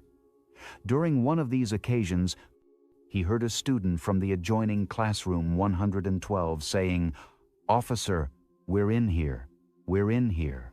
As law enforcement had already left, Reyes said Ramos walked over there, and he shot again. Reyes later heard law enforcement telling Ramos to come out of the classroom to talk, saying they did not want to hurt anyone. Separately, Reyes said in past security checks, the classroom 111 door that was meant to be locked during lessons remained unlocked because the latch was stuck, and that he had told the principal about this issue. A male student in classroom 109 said that around 15 minutes after the shooting began, the gunman approached classroom 109's door and pulled its handle, but his teacher had jammed the door after hearing gunfire. The gunman shot through the door's glass window, striking another student, and a 4th grade teacher in classroom 109 then left, with a Texas official stating that the gunman had briefly returned into the hallway after entering classrooms 111 and 112. Officers arrived 3 minutes after Ramos entered the school and approached rooms 111 and 112. But they retreated after Ramos fired at them, injuring 2 officers with grazing wounds to the head. Officers were not successful in establishing negotiations. Despite numerous 911 calls from children inside the classroom, officers waited over an hour to confront the shooter. Parents outside pleaded with officers to enter the building. Some attempted to rush into the school and were detained or physically restrained by police. One mother who was handcuffed escaped, jumped a fence, and successfully retrieved her children. Another officer whose daughter had been murdered in the attack was held back by fellow officers as he tried to reach her. Eventually, at around 12:50 p.m., a U.S. Border Patrol tactical unit team entered the classroom using a master key. Ramos opened fire from a closet, but agents returned fire and shot him dead. By that time, Ramos had murdered 21 people, 19 children and 2 teachers, and injured 17 others. He was declared dead at the scene. No trial, sentencing, or imprisonment occurred, as Ramos was murdered during the law enforcement response. In the aftermath of the shooting, public attention turned to the failures in police response, the ease with which Ramos had legally obtained 2 AR-15 style rifles and hundreds of rounds of ammunition days after his 18th birthday, and the vulnerabilities in school security. Lawmakers and victims' families advocated for raising the minimum age for purchasing semi-automatic rifles from 18 to 21. Although proposed legislation received emotional testimony from grieving parents, it was met with strong resistance in the Texas legislature. The National Rifle Association and several Republican officials opposed such measures, arguing that they would infringe upon the rights of law-abiding young adults. Salvador Ramos left no formal manifesto, note, or public statement beyond his private messages and social media posts. His online behavior revealed a growing interest in violence. He had posted images of firearms and ammunition, and in one exchange, told a stranger he had a little secret. One Instagram user reported that Ramos tagged her in photos of rifles and messaged her saying she should be grateful. His behavior toward animals and previous admission of throwing dead cats at people's homes were cited later as early signs of disturbing behavior. The German girl he had communicated with faced trial in Frankfurt for failing to report the planned crime. She was issued a warning and required to undergo educational counseling. Meta, the parent company of Facebook, stated that Ramos's messages were private and only discovered after the shooting occurred. As of July 2025, Salvador Ramos remains deceased. He never stood trial, never served prison time, and no prison facility was assigned. In total, 22 people were confirmed dead, including Ramos. He was 18 years old at the time of the crime and was murdered on the same day during the law enforcement response inside Robb Elementary School. Number 5. Ethan Crumbley. On the 30th of November, 2021, 15-year-old Ethan Crumbley opened fire at Oxford High School in Michigan, murdering 4 students and wounding 7 others.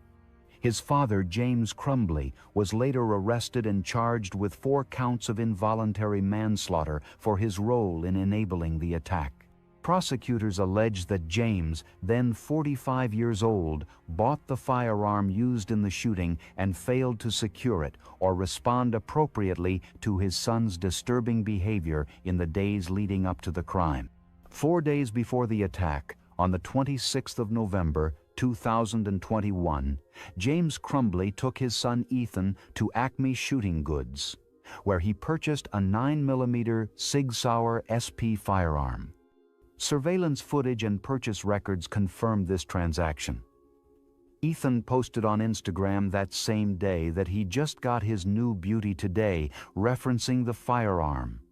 The next day, Ethan's mother, Jennifer Crumbley, posted about their outing, captioning her Instagram post as "Mom and Sunday testing out his new Xmas present." 2 days later, on the 29th of November, a teacher at Oxford High School observed Ethan searching online for ammunition during class. School officials contacted Jennifer, who later texted her son, "Lol, I'm not mad at you. You have to learn not to get caught." There was no follow-up by the parents or retrieval of the firearm after this warning sign. On the morning of the shooting, the 30th of November, another teacher found a disturbing note on Ethan's desk. It included drawings of a firearm, a bullet, a person bleeding, and phrases such as "the thoughts won't stop," "blood everywhere," and other self-condemnation phrases. The school immediately called in James and Jennifer Crumbley for an emergency meeting. Ethan told school staff the drawings were part of a video game idea, and the parents refused to take him home. They did not ask about the location of the firearm, nor did they check his backpack. The meeting ended with Ethan returning to class. At 12:51 p.m.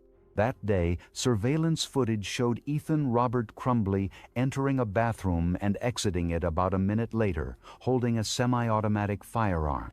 Immediately afterwards, he started firing in the hallway as hundreds of students passed through, transitioning from one class to another.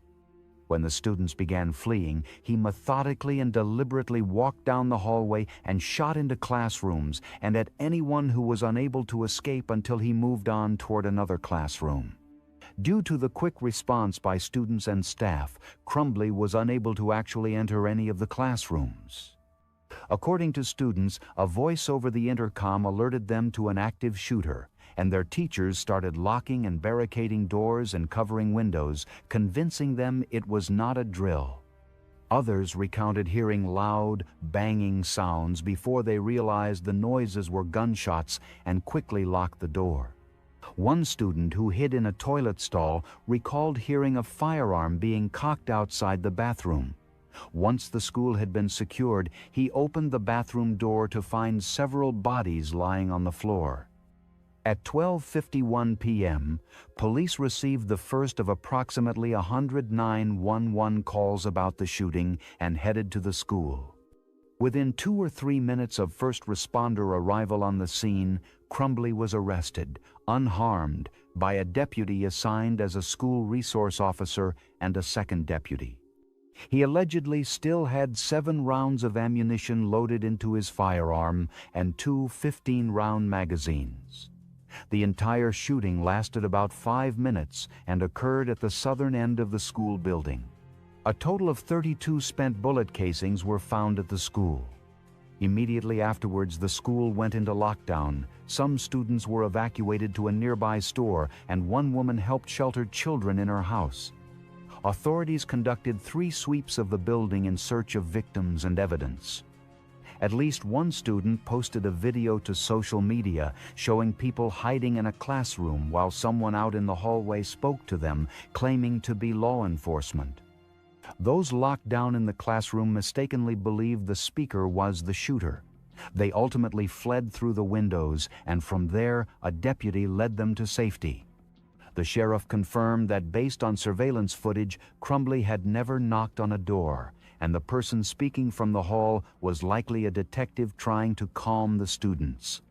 Crumbley murdered 4 students: 16-year-old Tate Meyer, 17-year-old Madison Baldwin, 14-year-old Hannah Street, Juliana, and 17-year-old Justin Schilling, and injured 7 others.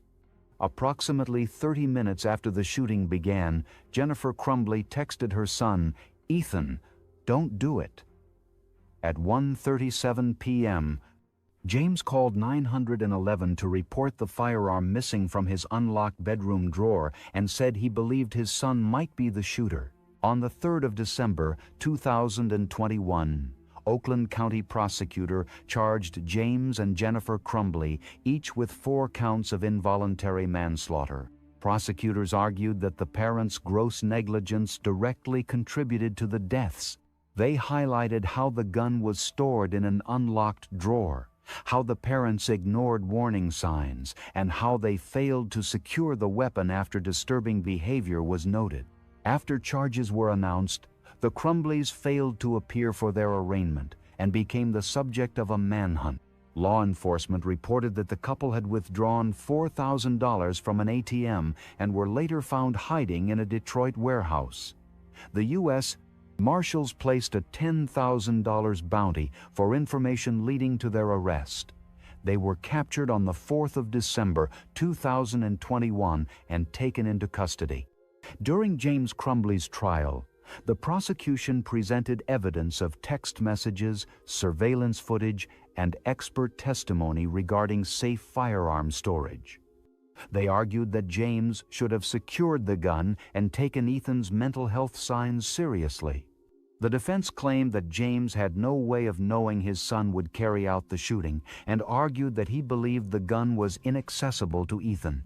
On December 8, 2023, Ethan was formally sentenced to life in prison without the possibility of parole, plus additional consecutive prison time with no parole eligibility. Also in February 2024, James Crumbley was found guilty on all 4 counts of involuntary manslaughter. During sentencing in March 2024, the judge cited a pattern of disregard for safety and clear signs of risk. He was sentenced to 10 to 15 years in prison. His projected earliest release date would be in 2034, depending on parole, and his son will spend the rest of his life in prison, having served just 1 year and 8 months in prison. Number 6. Jesse Osborne. On the 28th of September, 2016, 14-year-old Jesse Osborne carried out a deadly shooting at Townville Elementary School in South Carolina after murdering his own father at their family home. The attack resulted in the death of 6-year-old Jacob Hall and injuries to 2 others. The incident began shortly before 1:45 p.m. that day. Jesse Osborne fatally shot his father, 7-year-old Jeffrey Osborne, 3 times in the head at their Anderson County home. He then stole his father's black pickup truck and drove approximately 3.5 miles to Townville Elementary School, where he had previously been a student. Witnesses stated that Osborne crashed the truck through the school's chain-link fence and exited the vehicle near the playground. Armed with a .40 caliber pistol, he began firing into the air while shouting that he hated his life. He then jumped the fence and started shooting toward a group of first graders who were playing outside during a class birthday celebration. 3 people were struck by bullets, a teacher who was hit in the shoulder, a student shot in the foot, and 6-year-old Jacob Hall, who was shot in the leg. Jacob's wound caused severe blood loss, leading to cardiac arrest. He was airlifted to Greenville Memorial Hospital and underwent surgery, but died from his injuries 3 days later on the 1st of October, 2016. The shooting lasted only 12 seconds. Osborne's gun jammed shortly after he opened fire, preventing further injuries. A volunteer firefighter who had responded to the school quickly subdued and detained him until law enforcement arrived. He was arrested without further incident. Following his arrest, Osborne confessed to both the school shooting and his father's murder. He told investigators that after the shooting, he discarded his gun and bulletproof vest and called his grandparents in tears, saying he was going to hell. His grandmother, prompted by an unintelligible call, went to the family home and found Jeffrey Osborne's body. Jesse later admitted to being influenced by violent online communities and had expressed a desire to become one of the most notorious school shooters in the United States. Investigators uncovered social media messages and search history showing that Osborne had planned the attack for months. He had been expelled from West Oak Middle School earlier in the year for bringing a machete and a hatchet to school. Osborne told a deputy at the time, "I'm going to do Columbine better." In one Instagram group chat, Osborne wrote, "I think I'll most likely murder around 50 or 60. And in another message said, "I have to bet Adam Lanza," referring to the Sandy Hook shooter. During court proceedings, prosecutors highlighted the extent of premeditation and his ongoing obsession with mass violence. FBI Special Agent Shandell Ewing testified about thousands of messages Osborne had sent discussing the best locations and timing for his attack and his desire to avoid police presence by targeting an elementary school instead of a middle school. Jesse Osborne initially pleaded not guilty in September 2018, but later changed his plea. On the 12th of December 2018, he pleaded guilty to 2 counts of murder and 3 counts of attempted murder, waiving his right to a jury trial. Sentencing was postponed to allow the court to consider the details and potential for rehabilitation. During the sentencing hearing in November 2019, the court heard emotional statements from survivors, family members of Jacob Hall, Osborne's relatives, and psychiatric experts. Osborne's grandfather testified that Jesse had been abused at home by his father and bullied at school. He claimed Jesse became isolated after being expelled and spent over 12 hours a day alone in a basement bedroom. Despite this testimony, the prosecution presented evidence that Jesse showed little to no remorse, and a court-appointed psychiatrist stated that he displayed signs of conduct disorder and potential antisocial personality disorder. The psychiatrist also testified that Osborne continued to fantasize about violence, recounting disturbing behaviors such as shooting animals and describing killings as not what he expected. The psychiatrist stated that he does not feel any remorse. He doesn't feel guilt and expressed pessimism about Osborne's ability to be rehabilitated. Judge Lawton McIntosh sentenced Jesse to life in prison without parole for the murder of Jacob Hall, along with an additional 30 years for the attempted murder charges. In September 2023, His sentence was modified on appeal to 2 75-year terms in place of the life sentence, though his release remains unlikely. He was initially incarcerated at Kirkland Correctional Institution, then transferred to Turbeville Correctional Institution in January 2020. He was later moved to Lieber Correctional Institution in September 2020 and returned to Kirkland in January 2024. As of May 2025, Jesse Osborne has served 5 years and 6 months in an adult prison. He was 14 years old at the time of the crime and will be 89 years old when first eligible for release if he serves the full 75-year sentence. His current status is incarcerated at a South Carolina Department of Corrections facility. Number 7. Nikolas Jacob Cruz. On the 14th of February 2018, 19-year-old Nikolas Cruz committed one of the deadliest school shootings in U.S. history. He opened fire at Marjorie Stoneman Douglas High School in Parkland, Florida, killing 17 people, including 14 students and 3 staff members, and wounding 17 others. Cruz was dropped off at the school by an Uber driver at 2:19 p.m., 20 minutes before the school dismissal time. According to a police report, he was carrying a rifle case and a backpack, and multiple magazines were concealed. He was spotted and recognized by a campus monitor who radioed a colleague that he was walking purposefully toward Building 12. The campus monitor did not declare a code red lockdown and sent a radio message to a colleague inside Building 12, which Cruz had entered. The school's policies did not specify clearly who could order a lockdown, and staff had been trained not to order a lockdown unless they saw a firearm or heard shots being fired.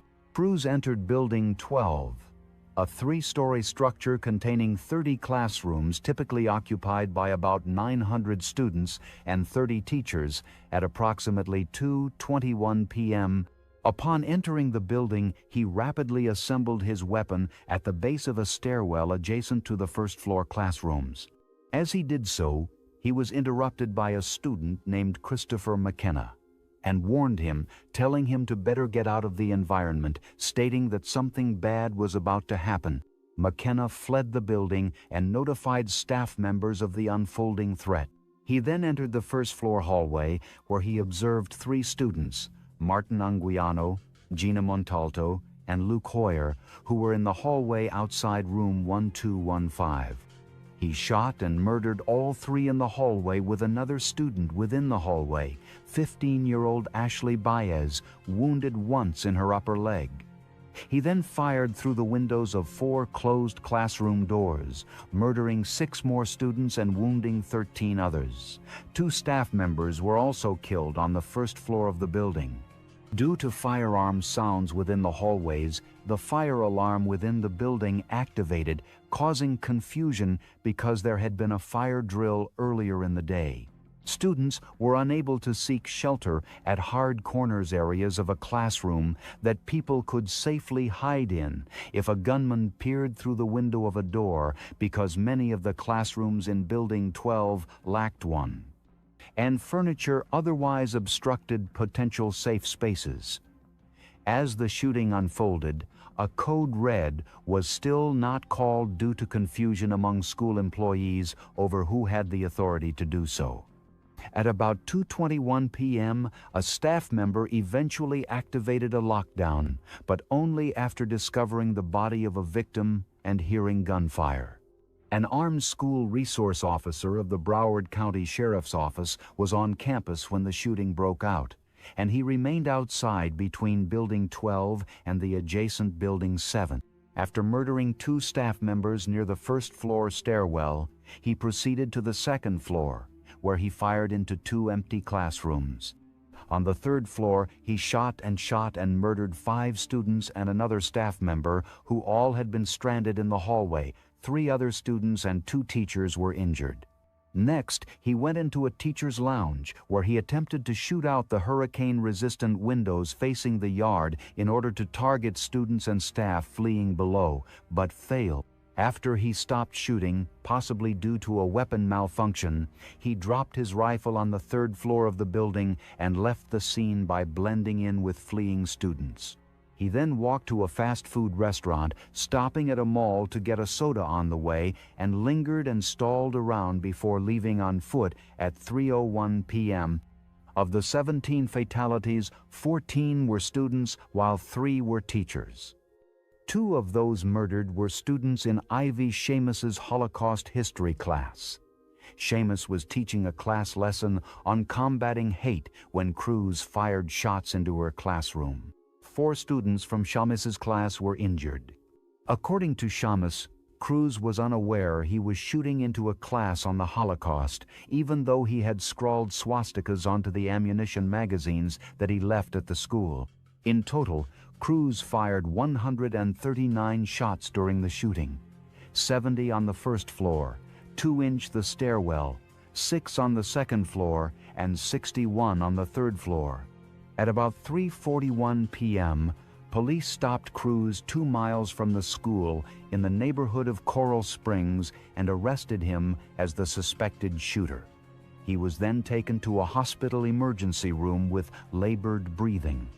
After 40 minutes, he was released back into police custody and booked into the Broward County Jail. The shooting lasted for about 6 minutes in total, and all of the victims were shot within just under 4 minutes. School surveillance camera video showed Cruz as the shooter, and he was also recognized by eyewitnesses. While SWAT paramedics were inside the building, additional paramedics from the local fire rescue department repeatedly asked to enter the building. These requests were denied by the Broward Sheriff's Office even after the suspect was arrested. The shooting resulted in 17 deaths and 17 injuries. Victims included both students and faculty, such as teacher Scott Bagel, who was shot and murdered while helping students shelter, and student Peter Wang, who held a door open for others to escape. Survivors such as Anthony Borges sustained multiple gunshot wounds and later criticized authorities for their inability in the handling of the threat. A close investigation revealed that Nikolas Cruz had a documented history of behavioral issues and mental health challenges. Adopted as an infant, he lost both adoptive parents by age 18.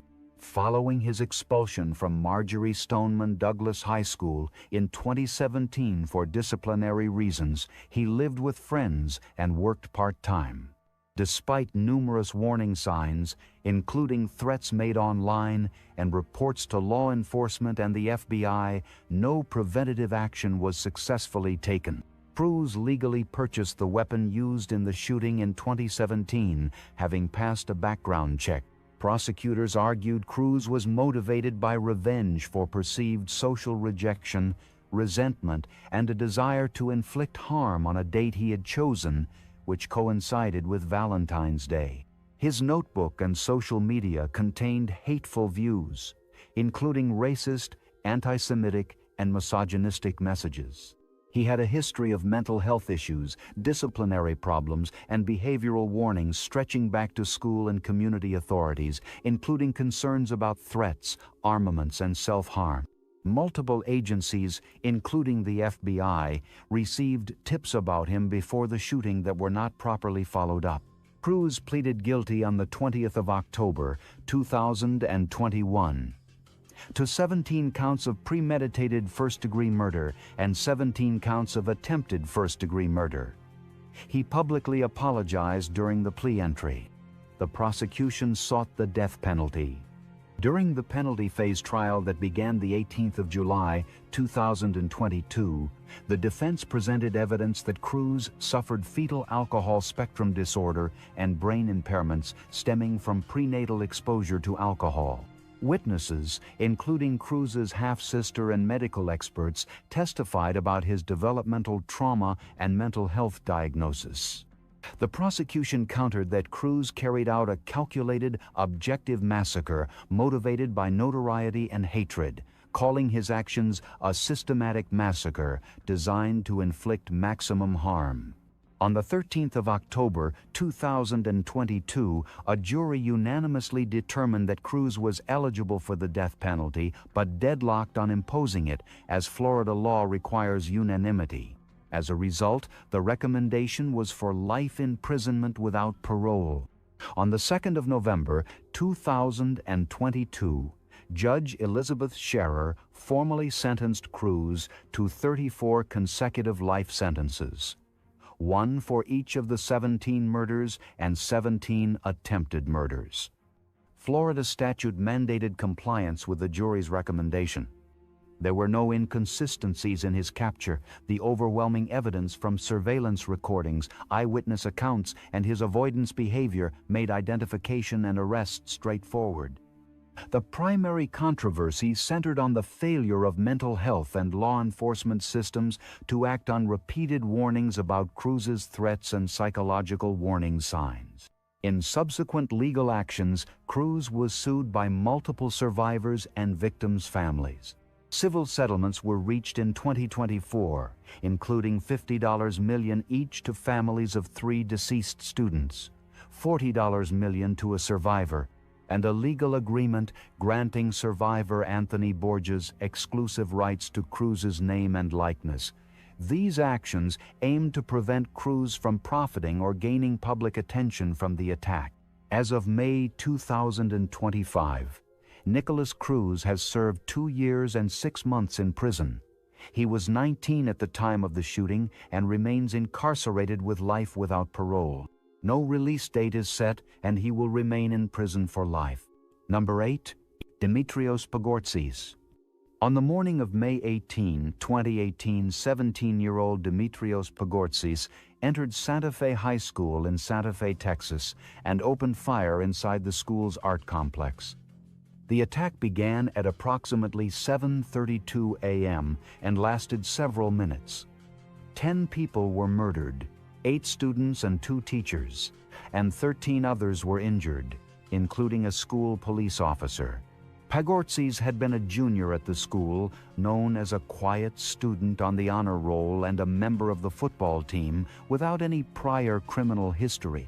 His family had Greek roots. His father, Antonios, had immigrated from Greece and owned 2 legally registered firearms stored at home. Pagourtzis arrived at school that morning wearing a trench coat despite the warm weather. He was armed with his father's .38 caliber revolver and a 12-gauge firearm. According to investigators and witness statements, he began the shooting in the art classroom complex. The classrooms were interconnected by interior hallways and a ceramics room. Upon spotting a student he knew, he shouted, "Surprise!" and shot the student. Witnesses stated that he deliberately shot students he disliked and spared those he liked so they could tell his story. Students who survived the attack reported that they had taken cover inside closets and behind desks. In one case, Pagourtzis fired a shotgun through the door of a storage closet where students were hiding, injuring some of them. One survivor, 15-year-old Abel San Miguel, was grazed by a bullet while hiding. He later appeared at a candlelight vigil for the victims with his wound treated by his father. Another student, 16-year-old Rome Schubert, was shot in the back of the head but survived, tweeted from his hospital stating, "I'm so grateful and blessed that God spared my life today." He said he hadn't realized he had been shot until he began running from the classroom and noticed the injury. Pagourtzis was wearing a t-shirt that said "Born to Murder" and had modified his trench coat with symbols, including the Nazi Iron Cross. Witnesses said he sang "Another One Bites the Dust" while firing his weapon. Law enforcement responded quickly. A Santa Fe ISD police officer, John Barnes, engaged the shooter and was shot in the elbow. He was hospitalized in critical condition.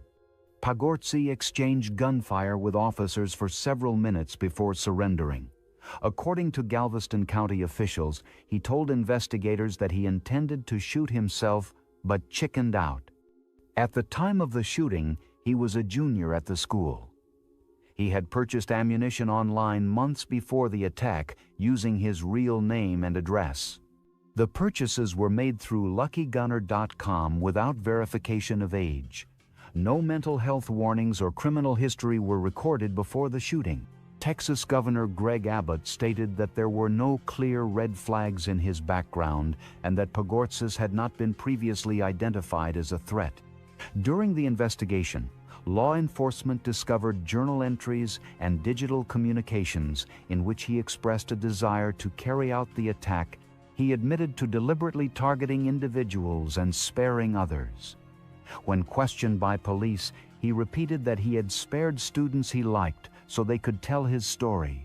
Among the victims were substitute teacher Ann Perkins, art teacher Cynthia Tisdale, and students Sabika Sheikh, an exchange student from Pakistan, Chris Stone, Kim Vaughn, Angelique Ramirez, Aaron Kyle McLeod, Christian Garcia, and Shayna Fisher. Shana Fisher's mother later alleged that her daughter had rejected Pagourtzis' romantic advances shortly before the shooting, though the defense denied this was the motive. The shooter's father told Greek media that he believed his son had been bullied and described him as a good boy who was a victim himself. Pagourtzis was charged with multiple counts of capital murder and aggravated assault against a public servant. However, in November 2019, a judge ruled that he was incompetent to stand trial due to mental illness, including diagnoses of schizophrenia and major depressive disorder. He was committed to a state mental hospital for treatment. His condition has been reviewed repeatedly since 2019, but as of March 2025, he remains declared incompetent to stand trial. In 2021, victims' families filed civil lawsuits against Pagourtzis' parents, arguing that they failed to secure their firearms and ignored signs of mental instability. In August 2024, a jury found Dimitrios Pagourtzis and Lucky Gunner, the ammunition supplier, liable, but did not find the parents legally responsible. The families were awarded over $300 million in damages, though Pagourtzis has no assets and Lucky Gunner had already settled separately. His parents were not criminally charged or disciplined beyond civil proceedings. He has been diagnosed with schizoaffective disorder by treating psychiatrists. As of May 2025, he has served 7 years in a mental health facility. He remains in the custody of the Texas Department of State Health Services and continues to undergo psychiatric treatment. He has not been transferred to prison due to his continued mental incompetency and is not eligible for release. There is no scheduled trial date, and his legal case remains suspended indefinitely. Number 9, Colt Gray. On the 10th of January, 2024, 14-year-old Colt Gray opened fire at Apalachee High School in Winder, Georgia, killing 4 individuals and injuring 9 others. The shooting began shortly after 10:20 a.m. and lasted for only a few minutes before Gray surrendered to law enforcement. The victims included 2 14-year-old students, Mason Schermerhorn and Christian Angulo, and 2 teachers, Christina Ermy and Richard Aspinall. Gray was taken into custody without resistance and is being charged with 4 counts of murder. He will be tried as an adult. Gray had enrolled at Apalachee High School only 2 weeks prior. On the day of the shooting, it was his first full day attending classes. According to classmates, he displayed unusual behavior earlier that morning. In first period class, he reportedly asked how the school would respond to an active shooter. The teacher reported the comment to staff, but it did not reach the classroom where the attack began. At approximately 9:42 a.m., Gray sent a text message to his father reading, "I'm sorry, it's not her fault. You are not to blame for any of it."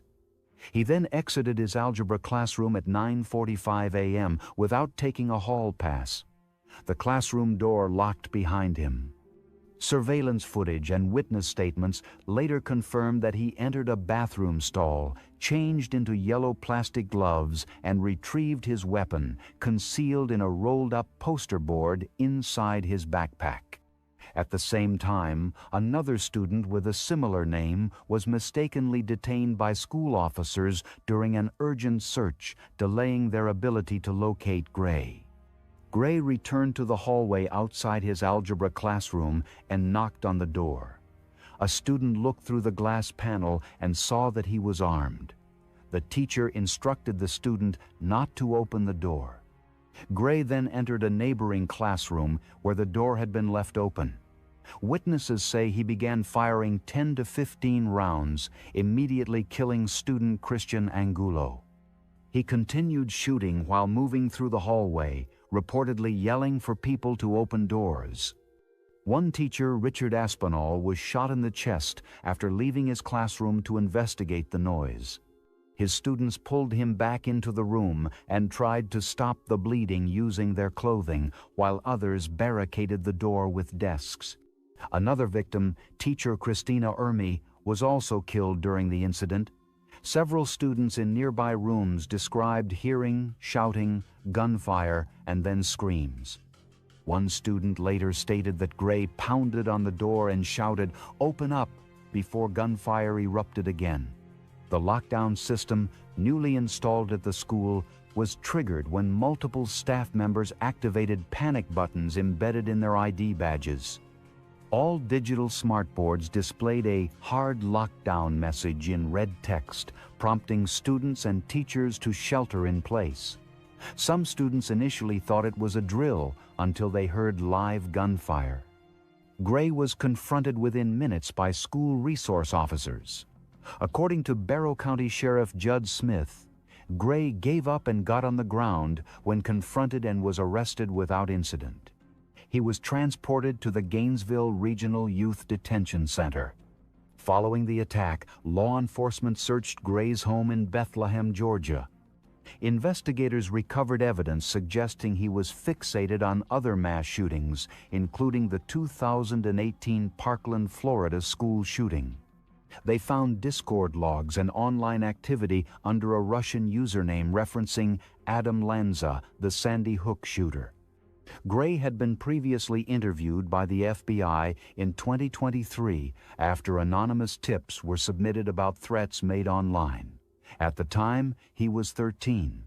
Both he and his father denied involvement, and authorities determined there was insufficient evidence to pursue charges.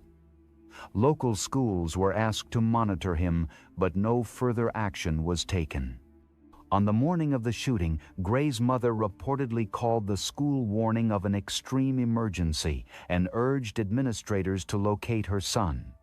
However, due to the earlier confusion with the similarly named student, Gray was not found in time. His family has publicly stated that Gray was dealing with personal issues and had been exposed to distressing content online. His aunt posted on social media defending him, suggesting he was a victim of his environment. Those comments were later deleted following backlash from the community and the victims' families. Among the victims was one 4-year-old Mason Schermerhorn, an autistic student. His family had been trying to reach him during the attack and later confirmed his death. Hundreds of people attended a vigil in downtown Winder following the incident. Tributes poured in for the victims, while several parents expressed frustration at the ongoing problem of school shootings in the U.S. Gray was charged with 4 counts of murder and multiple counts of aggravated assault.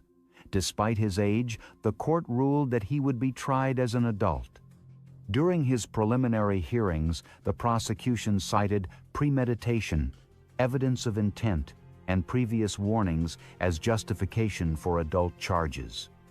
The defense requested mental health evaluations and argued that he had been subject to bullying and trauma, but the judge found sufficient cause to proceed under adult court jurisdiction. As of March 2025, Colt Gray remains in custody at a secure juvenile facility in Georgia while awaiting trial. He has undergone multiple psychological assessments and has been declared competent to stand trial. No official trial date has been announced, but legal proceedings are expected to begin in late 2025. If convicted, Gray faces the possibility of life imprisonment. He was 14 years old at the time of the attack. He has served 1 year and 4 months in custody as of May 2025. Number 10. Seung-Hui Cho. Seung-Hui Cho was 23 years old when he committed one of the deadliest mass shootings in United States history. The incident took place at Virginia Polytechnic Institute and State University, commonly known as Virginia Tech, on the 16th of April, 2007. The attack occurred in 2 separate locations: West Ambler Johnston Hall, a student dormitory, and Norris Hall, an academic building on the opposite side of the campus. In total, Cho murdered 32 people, 5 faculty members and 27 students, before dying by hurting himself inside a classroom. Cho was a senior English major at Virginia Tech and a South Korean national with permanent resident status in the United States. His behavioral and psychological history was complex. Diagnosed with severe depression and selective mutism in adolescence, Cho had been ordered by a Virginia special justice in 2005 to receive outpatient mental health treatment. Despite this legal order, he was never institutionalized nor entered into the federal database that would have barred him from purchasing firearms. He obtained both a Walther P-22 and a Glock 19 firearm legally in the months prior to the shooting. At around 7:15 a.m., Cho entered West Ambler Johnston Hall. Surveillance footage later captured him near the entrance before he proceeded to the dorm room of Emily Hilscher, a 19-year-old student from Woodville, Virginia. He shot her shortly after entering. Hearing the commotion, Ryan Clark, a 22-year-old resident assistant, came to investigate and was also fatally shot. Cho then returned to his room in Harper Hall, changed out of his clothes, deleted his emails, and removed his computer's hard drive. Approximately 2 hours after the first attack, he mailed a package containing photos, writings, and video recordings to NBC News. The package was postmarked at 9:01 a.m. At 9:40 a.m., Cho entered Norris Hall. He had chained all 3 main entrances shut and placed a note on one door, falsely warning of a bomb if anyone attempted to open it. Inside a backpack, Cho carried multiple magazines, 2 handguns, chains, locks, and nearly 400 rounds of ammunition. He began shooting in room 206, where Professor G.V. Loganathan was teaching an advanced hydrology engineering class. Loganathan was the first to be shot and murdered in the building. Cho murdered 9 of the 13 students in the room and wounded 2 more. He continued into rooms 204, 207, and 211, moving methodically between classrooms. Eyewitnesses described how he would shoot into a room from the hallway, then enter and walk down aisles firing at close range. Professor Liviu Librescu, a Holocaust survivor, held the door of room 204 closed long enough for most of his students to escape through windows. He was eventually shot through the door. In room 211, French professor Jocelyn Couture-Nowak and student Henry Lee attempted to barricade the door with desks before being shot. Matthew Laporte, an Air Force ROTC cadet, tried to tackle Cho and was fatally shot 7 times. Cho returned to previously attacked classrooms multiple times, attempting to fire at survivors or anyone tending to the wounded. In some cases, students who played dead managed to survive. In room 205, a substitute professor and students successfully barricaded the door with a table. Although Cho shot through it multiple times, no one in the room was harmed. Police were notified by 9:42 a.m. and entered Norris Hall 10 minutes later by shooting through a locked entrance. As they advanced to the second floor, Cho shot himself in room 211 using his Glock 19. Officers found him dead with his weapons and multiple unused rounds beside him. In total, 174 rounds had been fired during the attack. 17 individuals were wounded by gunfire, and 6 more sustained injuries while escaping through windows. Seung-Hui Cho left behind a manifesto and 27 video clips in the package he sent to NBC News, claiming to speak on behalf of the weak and the humiliated. He likened himself to Jesus Christ and referenced the Columbine shooters as martyrs. In one clip, he stated, "You forced me into a corner and gave me only one option. I had to do it." He expressed resentment toward affluent students and accused society of tormenting him. Investigators later found these materials to be emotionally unbalanced and filled with delusional grievances. There were no formal charges, no legal proceedings, and no opportunity for him to offer a defense in court. As such, there was no prison assignment, no appeals, and no discharge procedures. He was never incarcerated or convicted of any crime. Following the incident, investigators focused on Cho's mental health background and Virginia Tech's failure to identify and act on warning signs. The Virginia Tech Review Panel criticized the university and mental health system for missed intervention opportunities. It noted that Cho's previous involuntary outpatient order was not communicated in a way that would have prevented him from purchasing firearms under the then current law. As of March 2025, Seung-Hui Cho remains deceased. He served 0 years in prison and was never sentenced. His final act occurred in room 211 of Norris Hall, where he died before law enforcement made contact. Thank you guys for watching. Is it appropriate for parents to buy firearms for their children? Kindly share your opinion below.